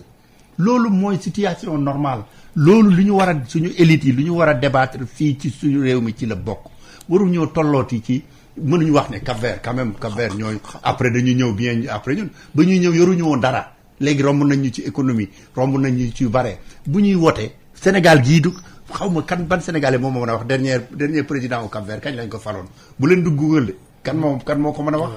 loolu mooy pour jàpp appuyer li nga wax ne c'est des questions importantes yoo xam ne suñu élite yi dañ ko war a régler. waaw mais su fekkee ni quand même dëkk bi depuis le 19e siècle quand même si en tout cas territoire du Sénégal ñi ngi voté. boo waxtu fii affaire vote ne bëgg ñu maanaam daal nekk suñu préoccupation. waaw mais kooku jaaxle na déjà du démb la ñu commencé voté. mais bii moom dafa mel ni bii dafa am benn dafa ñëw si contexte boo xamante ne nit yi dañu taxaw tem. mais Baye Omar parce que. oui liñ ciy xaar dafa bare. bu gis nga comme ni alternance meloon 2000. bis bu ñu amee élection yoo xam ne ki nekk ci nguur gi bokku ci. li muy signifier ci suñu bopp. que loolu mën naa am Afrique. que nit ñi am nañ màgg gu xew goo xam ne dañuy def seen wàll mu jeex bàyyi keneen ñëw. loolu mooy bis bu ñu ko defee. dana régler problème yu baree bari yu dul jeex te xam nga bu ñuy wax affaire limité ñaata at lañ fa war a toog du sax président bee tax ñuy wax mais ñi la wër am na ci ñu am fit woo xam ne ak ñeme goo xam ne lu ne mën nañ ko def bu ñu yaakaaree ne dañuy yàgg ci nguur gi mais bu leen wóoree ne fukki at yii ñu jóge fa bu ñuy def daañu xool li ñuy def. yow fekkee nga 2000 guddi gu métti googu nga xamante ne Diouf dem ba bind lettre kii di Abdoulaye Wade ñu ne di tiit à la dernière minute mu am ñu mën a jug pour. voilà maanaam indi problème. waaye Diouf ci boppam ne ñi ko wër wóoluwu leen. woo Babacar Touré jox ko na ko yàlla yërëm. jox ko lettre bi ne ko wóoluwuma ko sax jox samay. bind naa lettre. Albert Sarr boobu guddi googu métti woon na. communiqué wax ne maa ngi woo Abdoulaye Wade pour féliciter ko. ni mu réye woon bis bu ñu amee élection yoo xam ne président bi ko organisé du candidat ni muy apaisé ni nga xam ne bu élection yooyu li ñuy waxtaane bu soobee yàlla mooy nu ñuy yore réew mi dootul waxu ci fi nekk baax nag kii war a ñëw kii ñëw ko gën mais mooy nu ñuy war a yore réew mi kenn mënu fee ñëw di campagne ci ñun Macky Sall baaxul wala diw sàngam moo ko gën mooy waxu yow mii la ñuy wax léegi kenn waxatul waxi Macky Sall. xam nga daam fukki at lu bare la su fekkee ni li nga yenu dafa diis. dugg fukki at yu nga xam ne ni ordinaire la. waaw parce que soo nekkee chef de l'État quand même problème yi ngay réglé ak ambition bi nga am sa dëkk guddeeg bëccëg yaa ngi siy xalaat yaa ngi voyager yaa ngi kii fukki at dafa metti donc soo si tegee dara maanaam moom la ñuy wax rek na mu tuddati yëf yi après. nu tu def lay rattraper. parce que da ngay sonn et puis bon ñi la war aussi. dañ lay seere da lay naj fenn bu nga xamee ni peut-être dootu mën ni génn aussi. parce que looloo tax ma ni soo ci amee ñaar sa àddina bi même su dund. doo toog nu mu tudd sa projet même su la yàlla dee woo am na projet yu xam ne amoon nga ko mais eggalewu ko. mais donc soo eggalewul gouvernance soo ko eggalewul kii ñëw dana ko eggale noonu la état di fonctionner. et puis defe naa nag mais. su ne la rek bàyyi ba liggéey bi jeex après nga jóg mais du jeex mu. comme un ancien président du Niger je crois que c'était Tandian. argument bi yëpp mooy bàyyi leen ma damay yeggale projet yoo xam ne bu ma fi jógee day yàqu. ma ne mais kenn warul def projet yoo xam ne ci dundu doomu aadama lay aju. wax dëgg boo mënatul ci diggante bi nag. boo mënatul ci diggante bi. donc li ma jàpp daal mooy loolu buñ ko réglé li muy jur. pour li ciy topp ci suñu démocratie Sénégal dana rëy lool élection boo xam ne président bi nekk au pouvoir bokkul ci candidat yi loolu bu amee dana am solo trop man loolu yaakaar naa ko. alors oui Baba am na loo xamante ne ñu ngi siy jëm mooy feetu 4 avril également parce que njiitu réew mi wax na ko maanaam munoo ko legg boo xamante ne anciens combattants yi dañ ko fi indi bàyyi ko fi mu doon histoire boo xamante ne Sénégal am na ko c'est un pays de liberté mais li nga xamante ne tey mooy 2023 jëm 2024 du rek li nga xamante ne mooy politique dund bi tamit cher na mbirum koom-koom yaa ngi doon wax situation bu le alors naka la ñu mën a génne ci impasse boobu.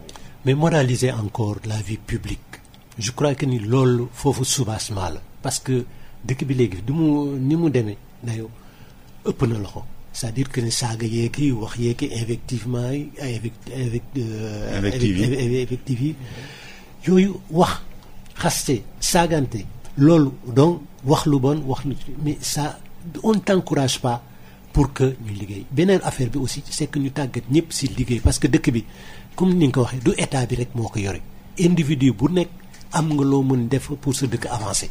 si loolu mi ngi commencé aussi si liggéey si am conscience ni doone rek dama bëgg Sénégal wax Sénégal mooy sama réew mais bëgg bi il faut que nga wone ko il faut que tu travailles pour que quand même dëkk bi dem kanam.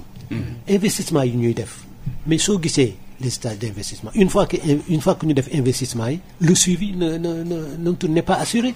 suuf si dafay ñëw sëkk ka bés bu nekk ñu def tali yu bees mais soo fa jaaree benn at ñaari at mais dafa mel ne maanaam daal kenn mës ko goudronné. parce que suivi amul kenn du désensablé. nit ñu lu leen neex ñu sànni fa léegi Ndakaaru mënutoo dox ci trottoir oto yi léegi dañ fay gaare nit ñi ñooy dox ci tali bi mais yooyu soo tàggatee nit ñi parce que ordre aussi ci développement la bokk. foofu la tàmbalee si foofu la tàmbalee dans un pays quand ce n'est pas ordonné ak loo ci def aussi yàqub xaalis la. kooku aussi mooy tàggat di ñu wax c'est-à-dire la discipline. pousse nit ñi encourager leen au travail être discipliné et être respectueux du bien de l'État. doo dox rek mbeddum mbuur la xam su bon sama yoon nekk si maa ngi fay sama impôt su ma neexee ma sànni su ma neexee ma toj su ma neexee ma kile mais discipline boobu soo ko amulee mais doo développé wu nañu waxati dëgg désordre lay doon rek. parce que loo tabax keneen ñëw yàq ko. oui on a en ligne le fondateur de Afrikajom Center Alioune Tine ñu ngi lay nuyu. waaw maa leen di nuyu di leen sant di leen gërëm man maa ngi nii di doog a wàcc sax. ah oui dëgg la Alioune Tine njiitu réew mi tey def na discours veille 7 avril alors nooy jàngatee discours bi ak l'après 4 avril. waaw xam nga wax ji rafet na yéene yi nga xam ne aussi def nañ ko pour waxtaan pour dialogue rafet na mun nañ ko rafet waaye. xam nga la ñuy wax indi yaakaar am na solo parce que vraiment li ñuy traversé nañ ko ci temps yi nee na lu métti ba nga xam ne vraiment dafa éprouver institution Sénégal yëpp y compris l'armée c'est que boo demee ba armée def communiquer rek ci contexte bi ñu xam lu sori nañ fokk ñu def très attention donc léegi wax rek ak digle ak wax ju rafet doyul il faut ñu concret concret mooy lan dëgg-dëgg pour nga xam ne dañu war a wàcce tension bi nanu bàyyi xale yi nga xam ne jàpp nañu leen boo ko defee rek déjà mu nekk acte bu concret ñii nga war a xam ne war nañu am éligibilité parce que problème éligibilité moom la ñu am depuis 2019 boo gisee histoire bi métti en réalité c'est parce que 2019 ñu ngi ko programmé ci 2024 donc ñu régler problème mu éligibilité régler problème yooyu yëpp waxtaan juboo ci yan élection la ñuy dem benn bi ci topp mooy troisième mandat parce que aussi ak lépp loo mën ci def boo waxaatee ni troisième mandat da nga koy def wala nga jubli te waxoo ko dina indi encore toujours ay coow ak ay crispation surtout dafa ne loo xam ne ay kaddu boo xam ne joxe nga ko benn yoon joxe nga ko ñaari yoon joxe nga ko ñetti yoon donc man ci loolu rek lay wax il faut que président franchement li mu wax baax na trop waaye na woote ni leen kaay leen def ordre du jour def agenda ni nañ leen waxtaan waaw loolu la ñuy xaar ñi nga xam ne dañu war a am éligibilité Assemblée nationale woote réglé ko mu jeex.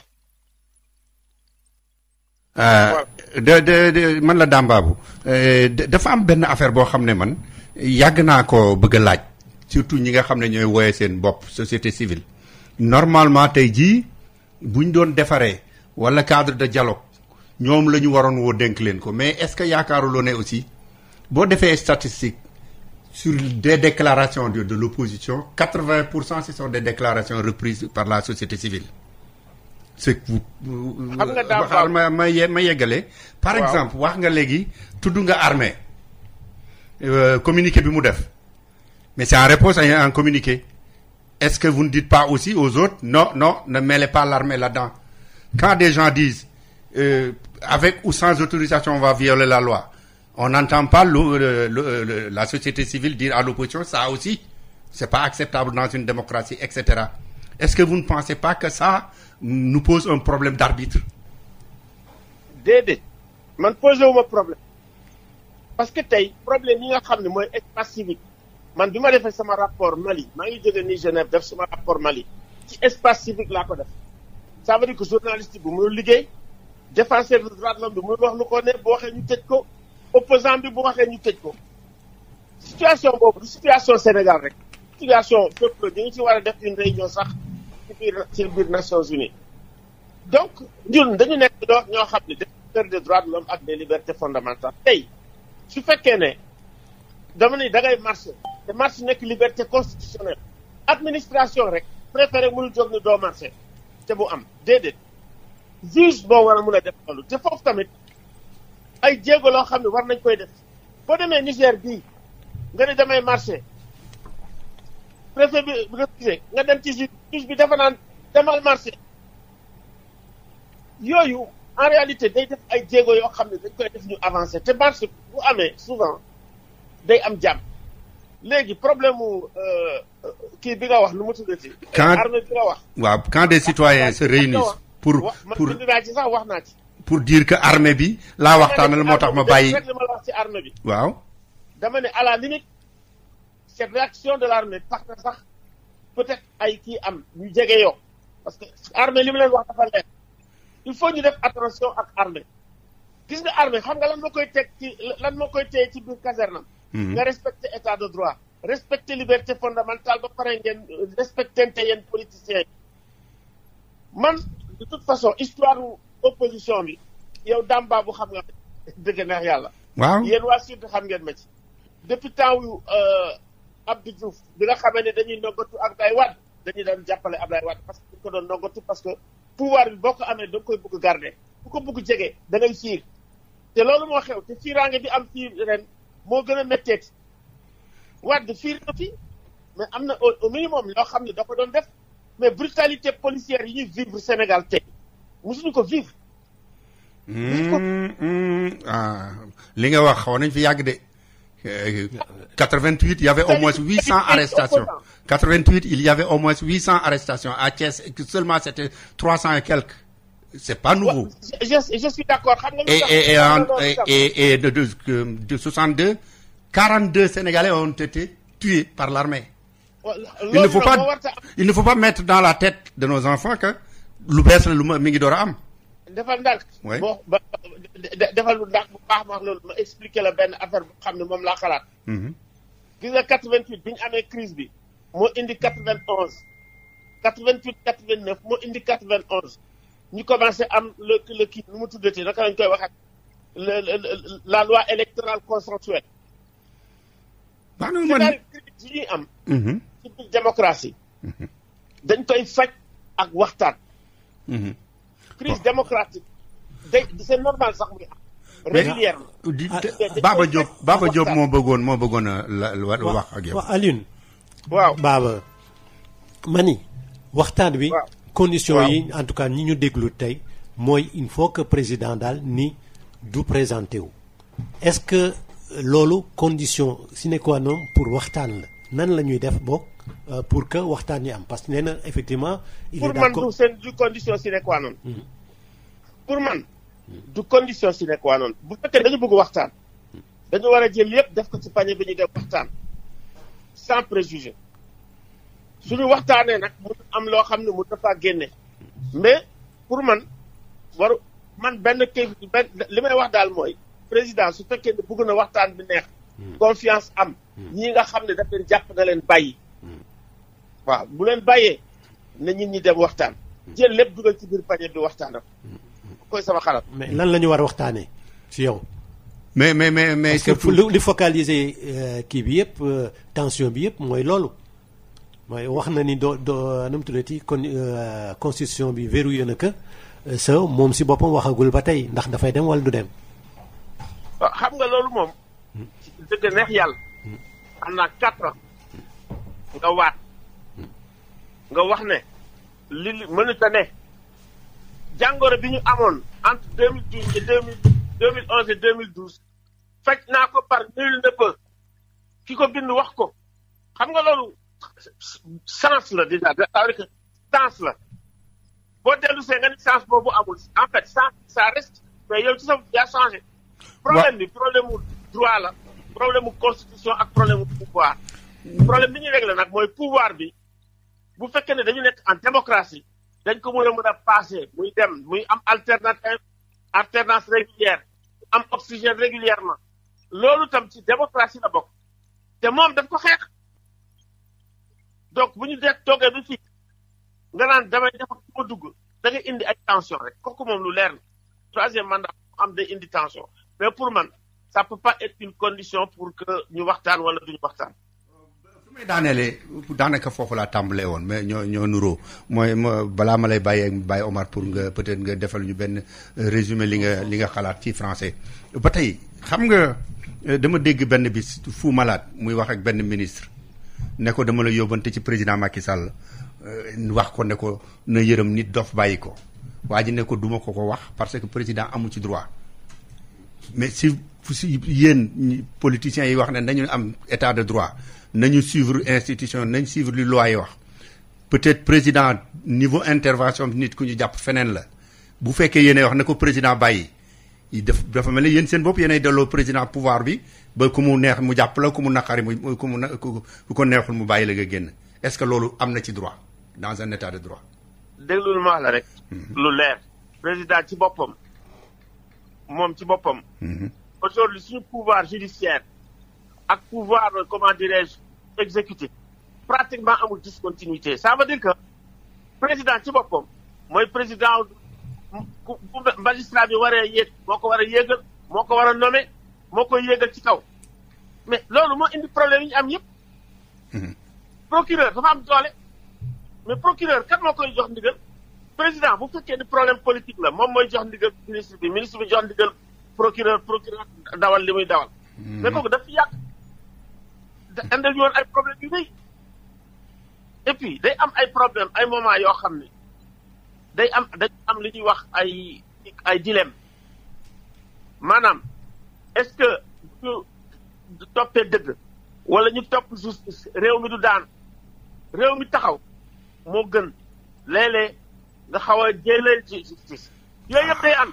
waaw problème yu am yu bëri ñuy am kii day jàpp fii kii day jàpp fii ñu dem mu dem mais bu ñu amee justice bu baax nga xam ne président bu bëggee jéggi mun ñu ne ko hé fii ngay yem lu am solo la loolu nag ay refondation état suñu wax suñu république ci foofu la ñu war a jëm su ko defee armée du am problème parce que justice mi ngi def liggéeyam na mu waree par exemple léegi ñi ñuy jàpp ni ñu téye leen lu yàgg moi je me rappelle temps yi Wade fekk nañu am sax benn progrès Wade bu ñu la jàppan 48 heures après da ngay bàyyi nga dem. jàppe waruñu la woon jàpp. nga ne te waruñu la bien sûr c'est-à-dire que tey ay ñoom ci nit dof ak yooyu kenn waru leen jàpp leen tëj ci li ñu wax. ah mais dafa mel ne dialogue la ñu wax waxatuñ droit quoi. waaw léegi dama doon bëggoon. bàyyi Omar. peut-être pour nga résumer ñu en français. Oui, un mot en français à Luntine pour justement réagir suite à la déclaration, au discours du chef de l'État. Moi, je trouve que ce discours est positif, il est bon, il y a de bonnes intentions, il y a des appels au dialogue. Mais les intentions ne suffisent pas. Je pense que effectivement, le président doit aller beaucoup plus loin, doit être beaucoup plus concret. Ça veut dire qu'il faut aujourd'hui créer les conditions vraiment d'un dialogue qui marche. Ça veut dire créer le contexte, ça veut dire libérer la plupart des gens qui ont été arrêtés pendant les manifestations. Ça, c'est extrêmement important.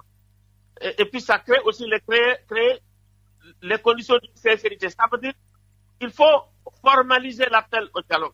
Ça veut dire écrire, voir dans quelles conditions on peut asseoir le dialogue et mettre un agenda. C'est extrêmement important. Mettre un chronogramme.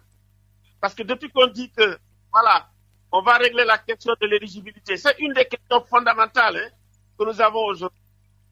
Régler également les conditions d'une élection transparente, apaisée. c'est extrêmement important.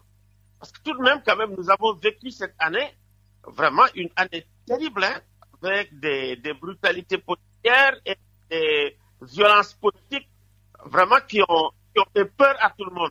Et ça doit s'arrêter.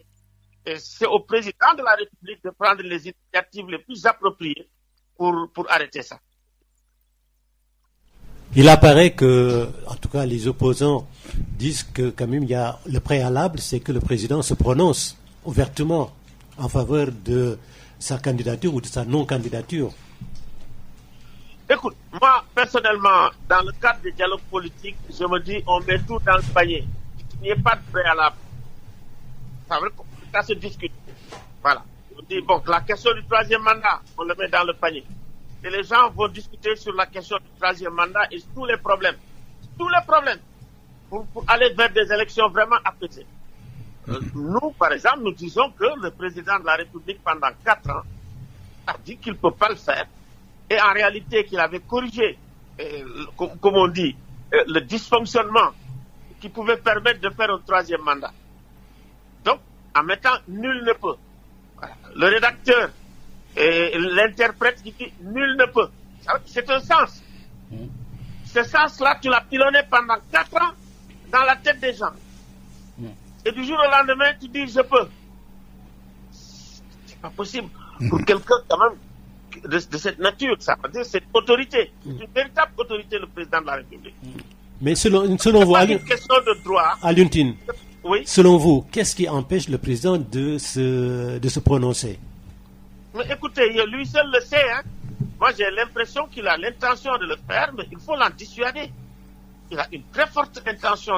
Vous savez, c'est pas seulement le fait de dire je suis candidat ou je ne suis pas candidat. Il est évident que si tu as toutes les actions politiques qui vont dans le sens d'une candidature, ça aussi c'est une interprétation possible. C'est pas seulement dire, mais le faire sans le dire. On est un peu dans ça. Il faut le faire sans le dire. On est encore dans ça. Et justement, tous les actes montrent qu'on est dans le faire sans le dire. Aluntine, nous vous remercions. Merci encore une fois. Aluntine, fondateur d'Africadium Center, ñu ngi aborder dernier virage bi nga xamante ne moo doon débat bi ñu indil tey jëmale ko si kii di njiiti réew mi discours bi nga xamante ne def na ko tey Dame comme Baba on aborde quand même le dernier tour parce que fu mu nekk nii réaction yi dégg nañ ko mais dafa mel ni face à face bi moom mooy continuer di dem. Alors un dernier intervenant, la personne de Seydou Gueye, Monsieur Gueye, bonsoir. Donc oui, vous avez suivi quand même le discours du chef de l'État à la veille de la célébration des 63 ans post-indépendance. Oui, Seydou Gueye, un sujet quand même qui s'impose au discours justement abordé par l'opposition, par des personnes de la société civile, c'est le troisième mandat qui a été occulté par le chef de l'État. Justement, quelle réaction à partir de ce discours du 3 avril du chef de l'État sénégalais? Merci beaucoup, Bayomar, de m'avoir convié à prendre part à ce débat. Je voudrais saluer tous vos invités et vous féliciter pour les options que vous prenez régulièrement de décrypter et puis d'essayer de comprendre au-delà des mots, ce qui est contenu dans le message du chef de l'État. Je crois que pour cette année, le message est centré sur la République et ses valeurs, de vivre ensemble et sa dimension fondamentale pour notre destin partagé. De la même manière, les perspectives ont été très insistantes pour la jeunesse, au regard de l'option que nous avons d'en faire une préoccupation centrale, mais aussi au regard des opportunités qui s'ouvre avec l'exploitation prochaine des ressources pétrolières et gazières. Hommage mérité aux forces de défense et de sécurité pour leur professionnalisme, leur sens de responsabilité dans la prise en charge des missions régaliennes et républicaines. Donc un président au-dessus de la mêlée qui renouvelle son appel au dialogue et qui a insisté sur le lien intergénérationnel comme axe structurant de la société sénégalaise. Maintenant, l'option qui a été prise par le chef de l'État, puisque c'est lui qui définit ce autour de quoi il veut entretenir les Sénégalais, ces questions qui font sens, il a préféré aller vers ce qui réunit et unit les Sénégalais plutôt que sur ce qui les divise. Sur la question des élections et de sa réélection, il a donné une ligne. Il était dans le ni oui ni non, et aujourd'hui, on a un peu avancé en disant que du point de vue juridique, rien ne s'opposerait à une éventuelle candidature. Mais pour l'heure, au-delà de ce principe, la décision autour de laquelle nous pouvons débattre, c'est est-ce qu'il le sera ou pas. Donc je crois que ça, c'est sa liberté. C'est sa liberté.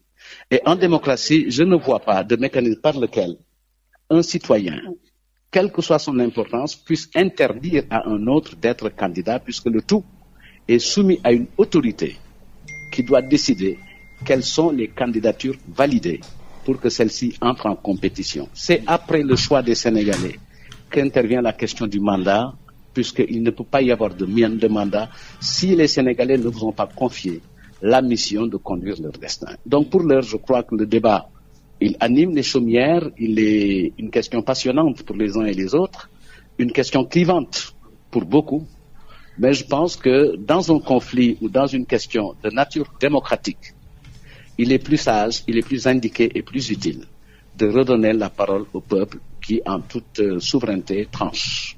Alors oui Seydou Gueye dégg nañ la bu baax li nga xamante ne wax nga ko ci nasar boo ñu ko doon tënkal si wolof si discours ki nga xamante ne moom mooy njiitu réew mi fu mu nekk nii yéen a ngi ne maanaam débat bi débat du la xamante ne ki nga xamante ne moo si war a yëy yàbb si mooy njiitu réew mi oui si wàllu boobule.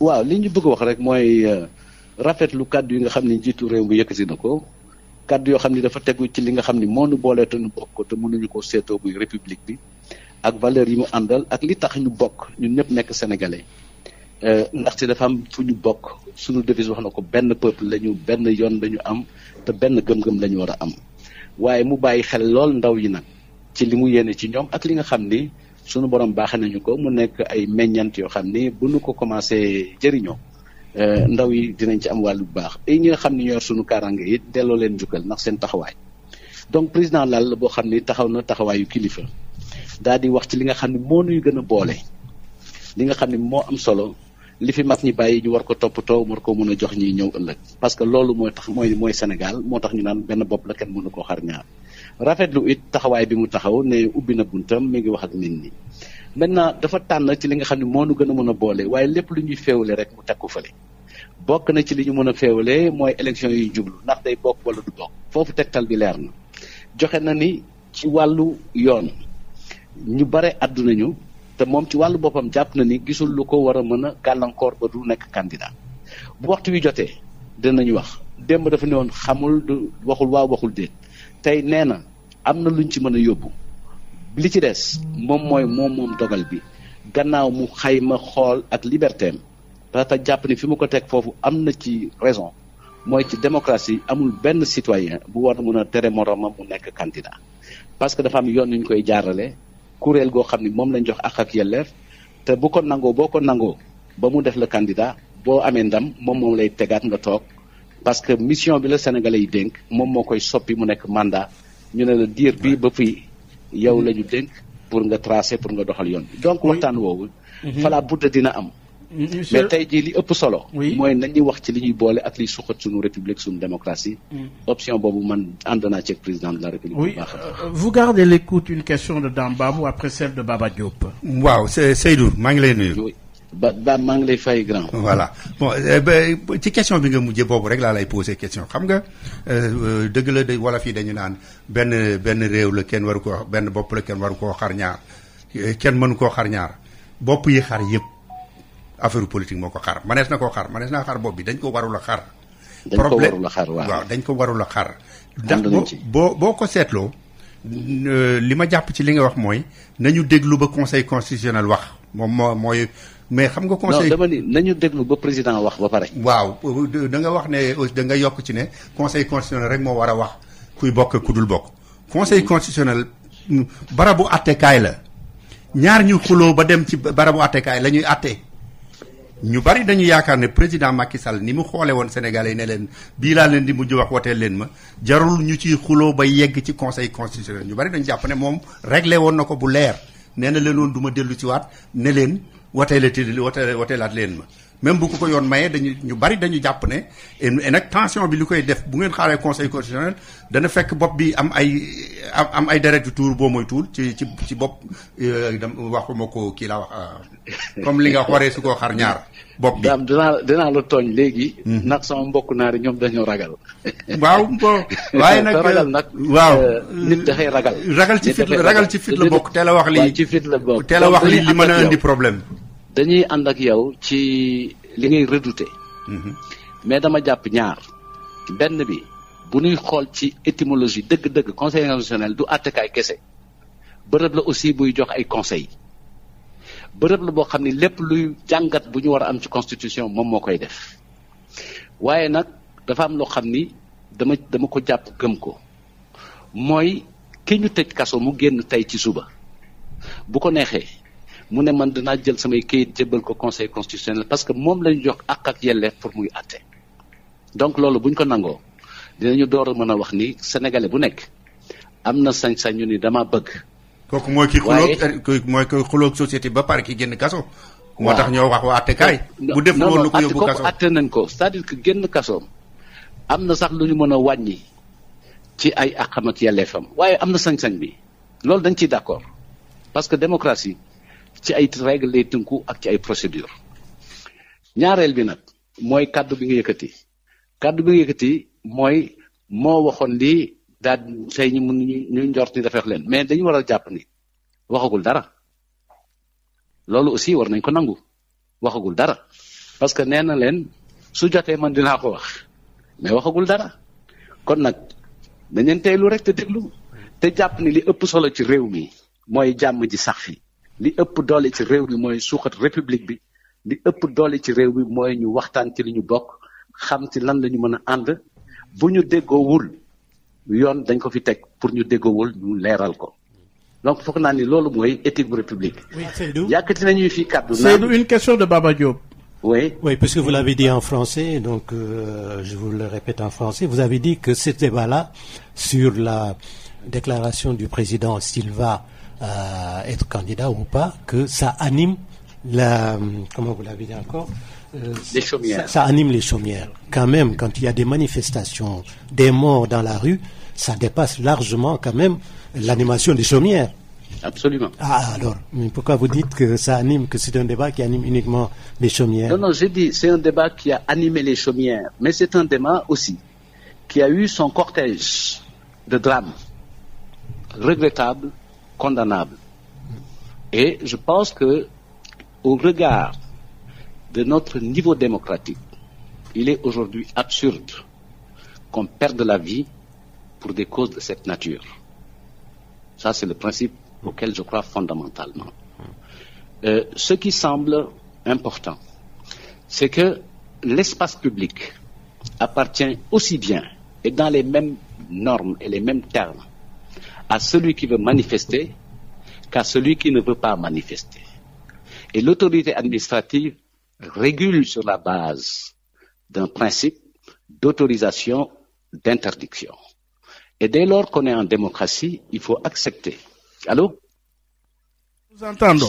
Dès lors qu'on est en démocratie, il faut accepter que la loi soit respectée de part et d'autre et qu'il n'y ait aucun citoyen qui se veuille au-dessus de la loi.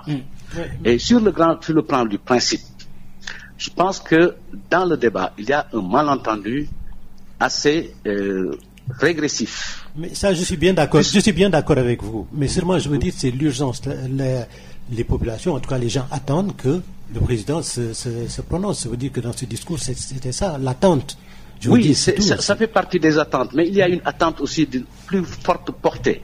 Les citoyens attendent que l'État prenne des dispositions pour qu'ils puissent vaquer en toute sérénité, en toute tranquillité à leurs occupations, sans préjudice des libertés conférées à tout acteur de donner son avis ou d'avoir une ligne de combat. Ça, il faut qu'on soit d'accord sur ce principe. C'est-à-dire le droit à la sécurité, à la stabilité, à la tranquillité n'est pas de moindre importance par rapport à celui qui consiste à donner son avis, fût-il un avis contraire. Mais il y a des formes aujourd'hui dans notre pays d'opposition qui nous laissent très, très préoccupé.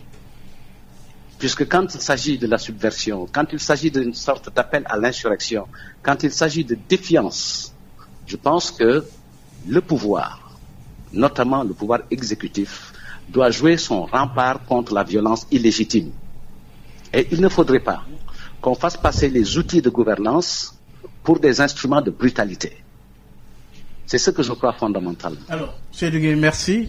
Merci. Pour rappeler que vous êtes le porte-parole de l'APR, ministre conseiller. Alors, le dernier intervenant à ce débat, oui, il nous vient de Paris, c'est le représentant des Nations Unies en Centrafrique, du secrétaire des Nations Unies en Centrafrique, Mankeur Ndiaye. Ancien ministre des Affaires spécial. Ouais. C'est ça.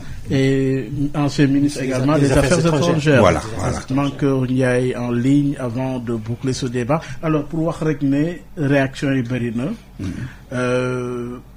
Du côté de la majorité comme de l'opposition ku nekk wax na fi nga xamante ne foofu la positionné wu jafe-jafe askan bi tamit feeñ na loolu yëpp di tënk lii di discours 3 avril kii di njiitu réew mi muy discours boo xamante ne aussi askan bi xaar na ko ci benn wet wala ci beneen lu ci mënti am rek mooy réaction yi mi ngi wéy di am ci contexte boo xam ne Dame Babou que Baba Diop contexte bu complexe la. waaw doy fàttaliku ni Mankeur aussi bind na benn livre sur la diplomatie.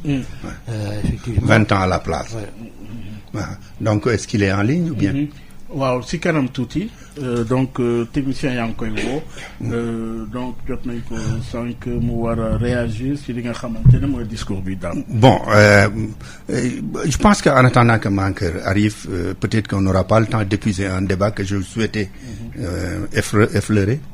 Le rôle de la société civile dans tout ça, dans tout ce débat politique-là, le rôle de la société civile, je voulais que ce soit même un follow-up ci li Tine doon wax Alioune Tine doon wax.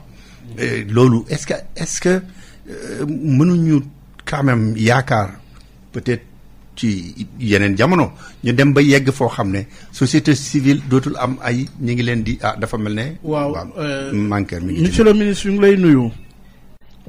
waaw maa ngi lay fay Baye Oumar. kon yow yaay représentant spécial ancien représentant spécial pour la République Centrafrique ki nga xamante ne mooy secrétaire général des Nations Unies yow si wàllu bi déglu nga ki nga xamante ne mooy njiitu réew Macky Sall si discours 3 avril bu tey bi jëmale fête indépendance 4 avril 63 ans contexte bi doon na contexte boo xamante ne bu complexe la ban jàngat nga ñu si mën a indil.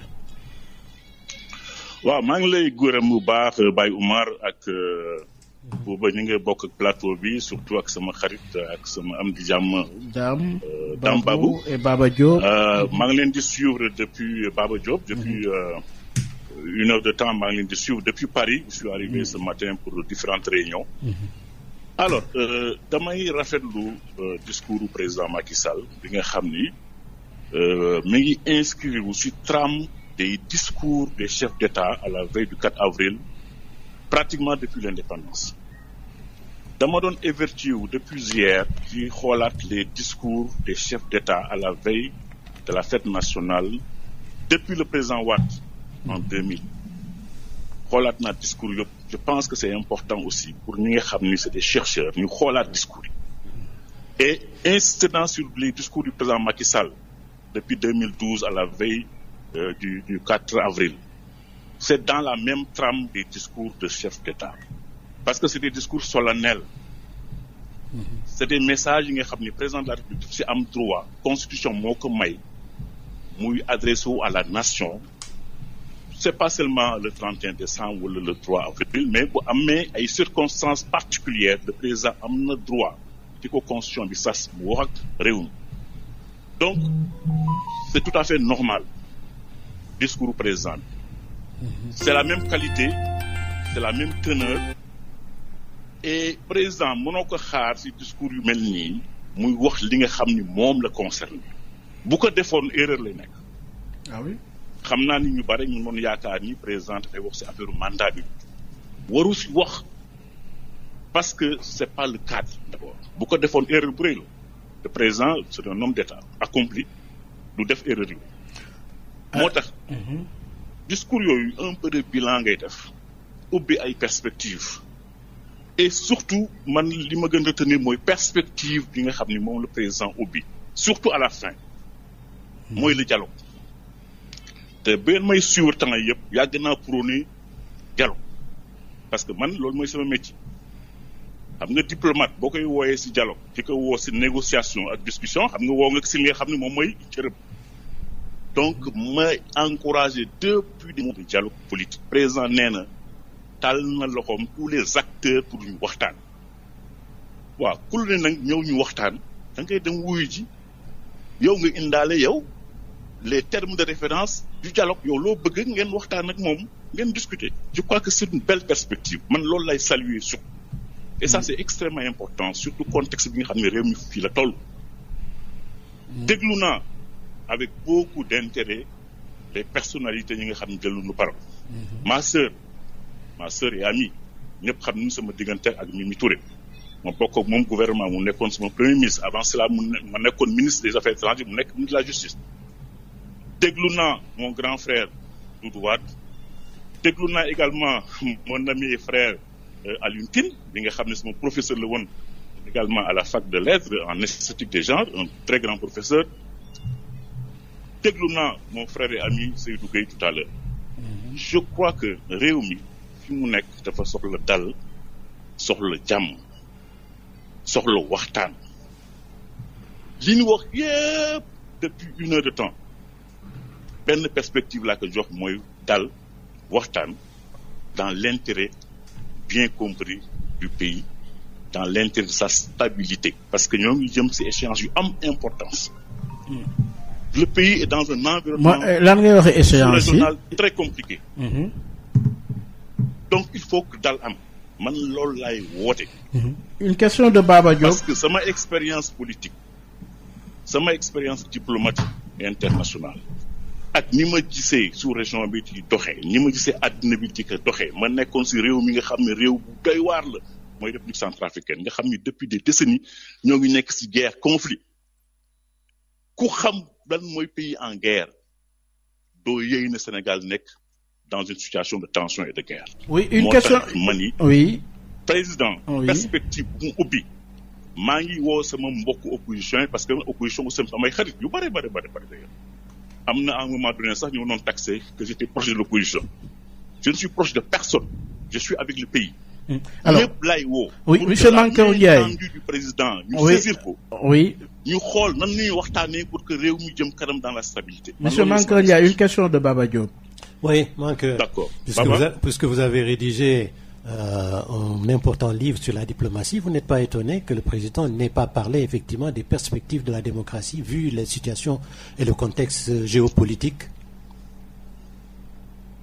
waaw xam nga message à la nation man yàlla may na ma juróomi at yi nga xam ne liggéey naa ko ak président Macky Sall aussi ma contribuer si tuuti nan koy bindee loolu waxtaan la ay choix la xam nga discours message à la nation mënul nekk ay discours yi nga xam ne da nga siy def bilan général lépp ngay wax da ngay choisir ay poñ rek parce que président 31 décembre d'ailleurs si discours am def na si référence am na lu mu wax si aspect yooyu donc boo ñëwee 3 avril xëy na da nga koy résumé rek kon en anglais yu ñuy wax summarize si ay 2 ou 3 points yu essentiels parce que mënoo wax lépp donc c'est comme ça que noonu ñuy bâtir un message à la nation sinon da ngay wax pendant 1 heure de temps et puis après kenn du la déglu donc c'est un discours condensé en 15 minutes Oui. et qui dit l'essentiel sur le bilan et qui ouvre des perspectives parce que perspective gën a important dans le contexte où le pays se trouve pour man mooy le dialogue et loolu maa ngi féliciter le président de la République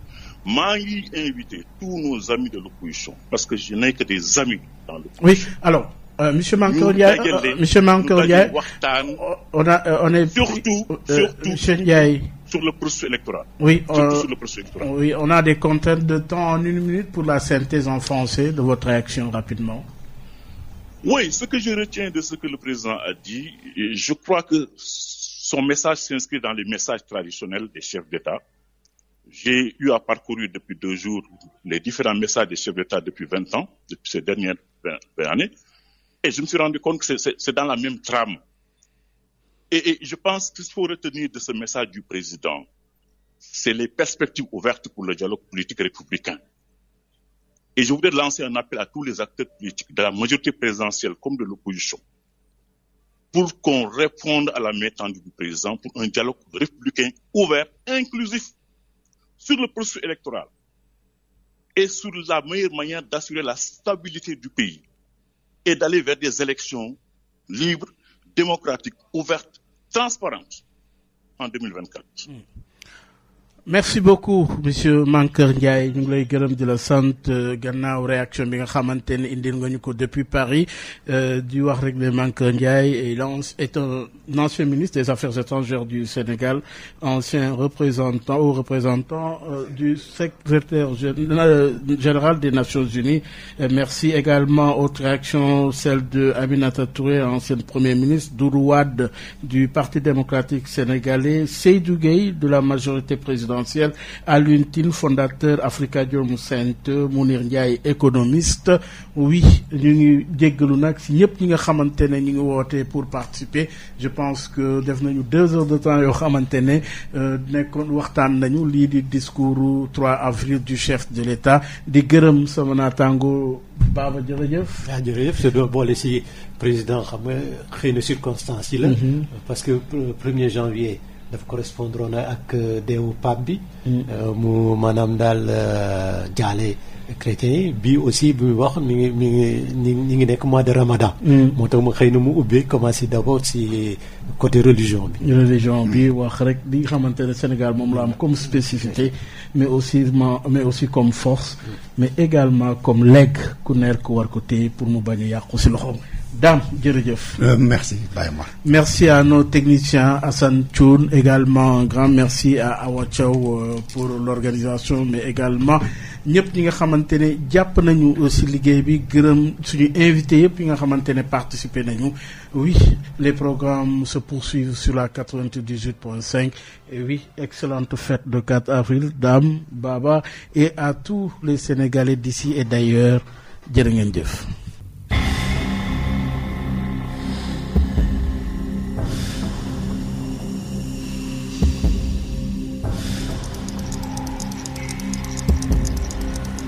Dakar 98.5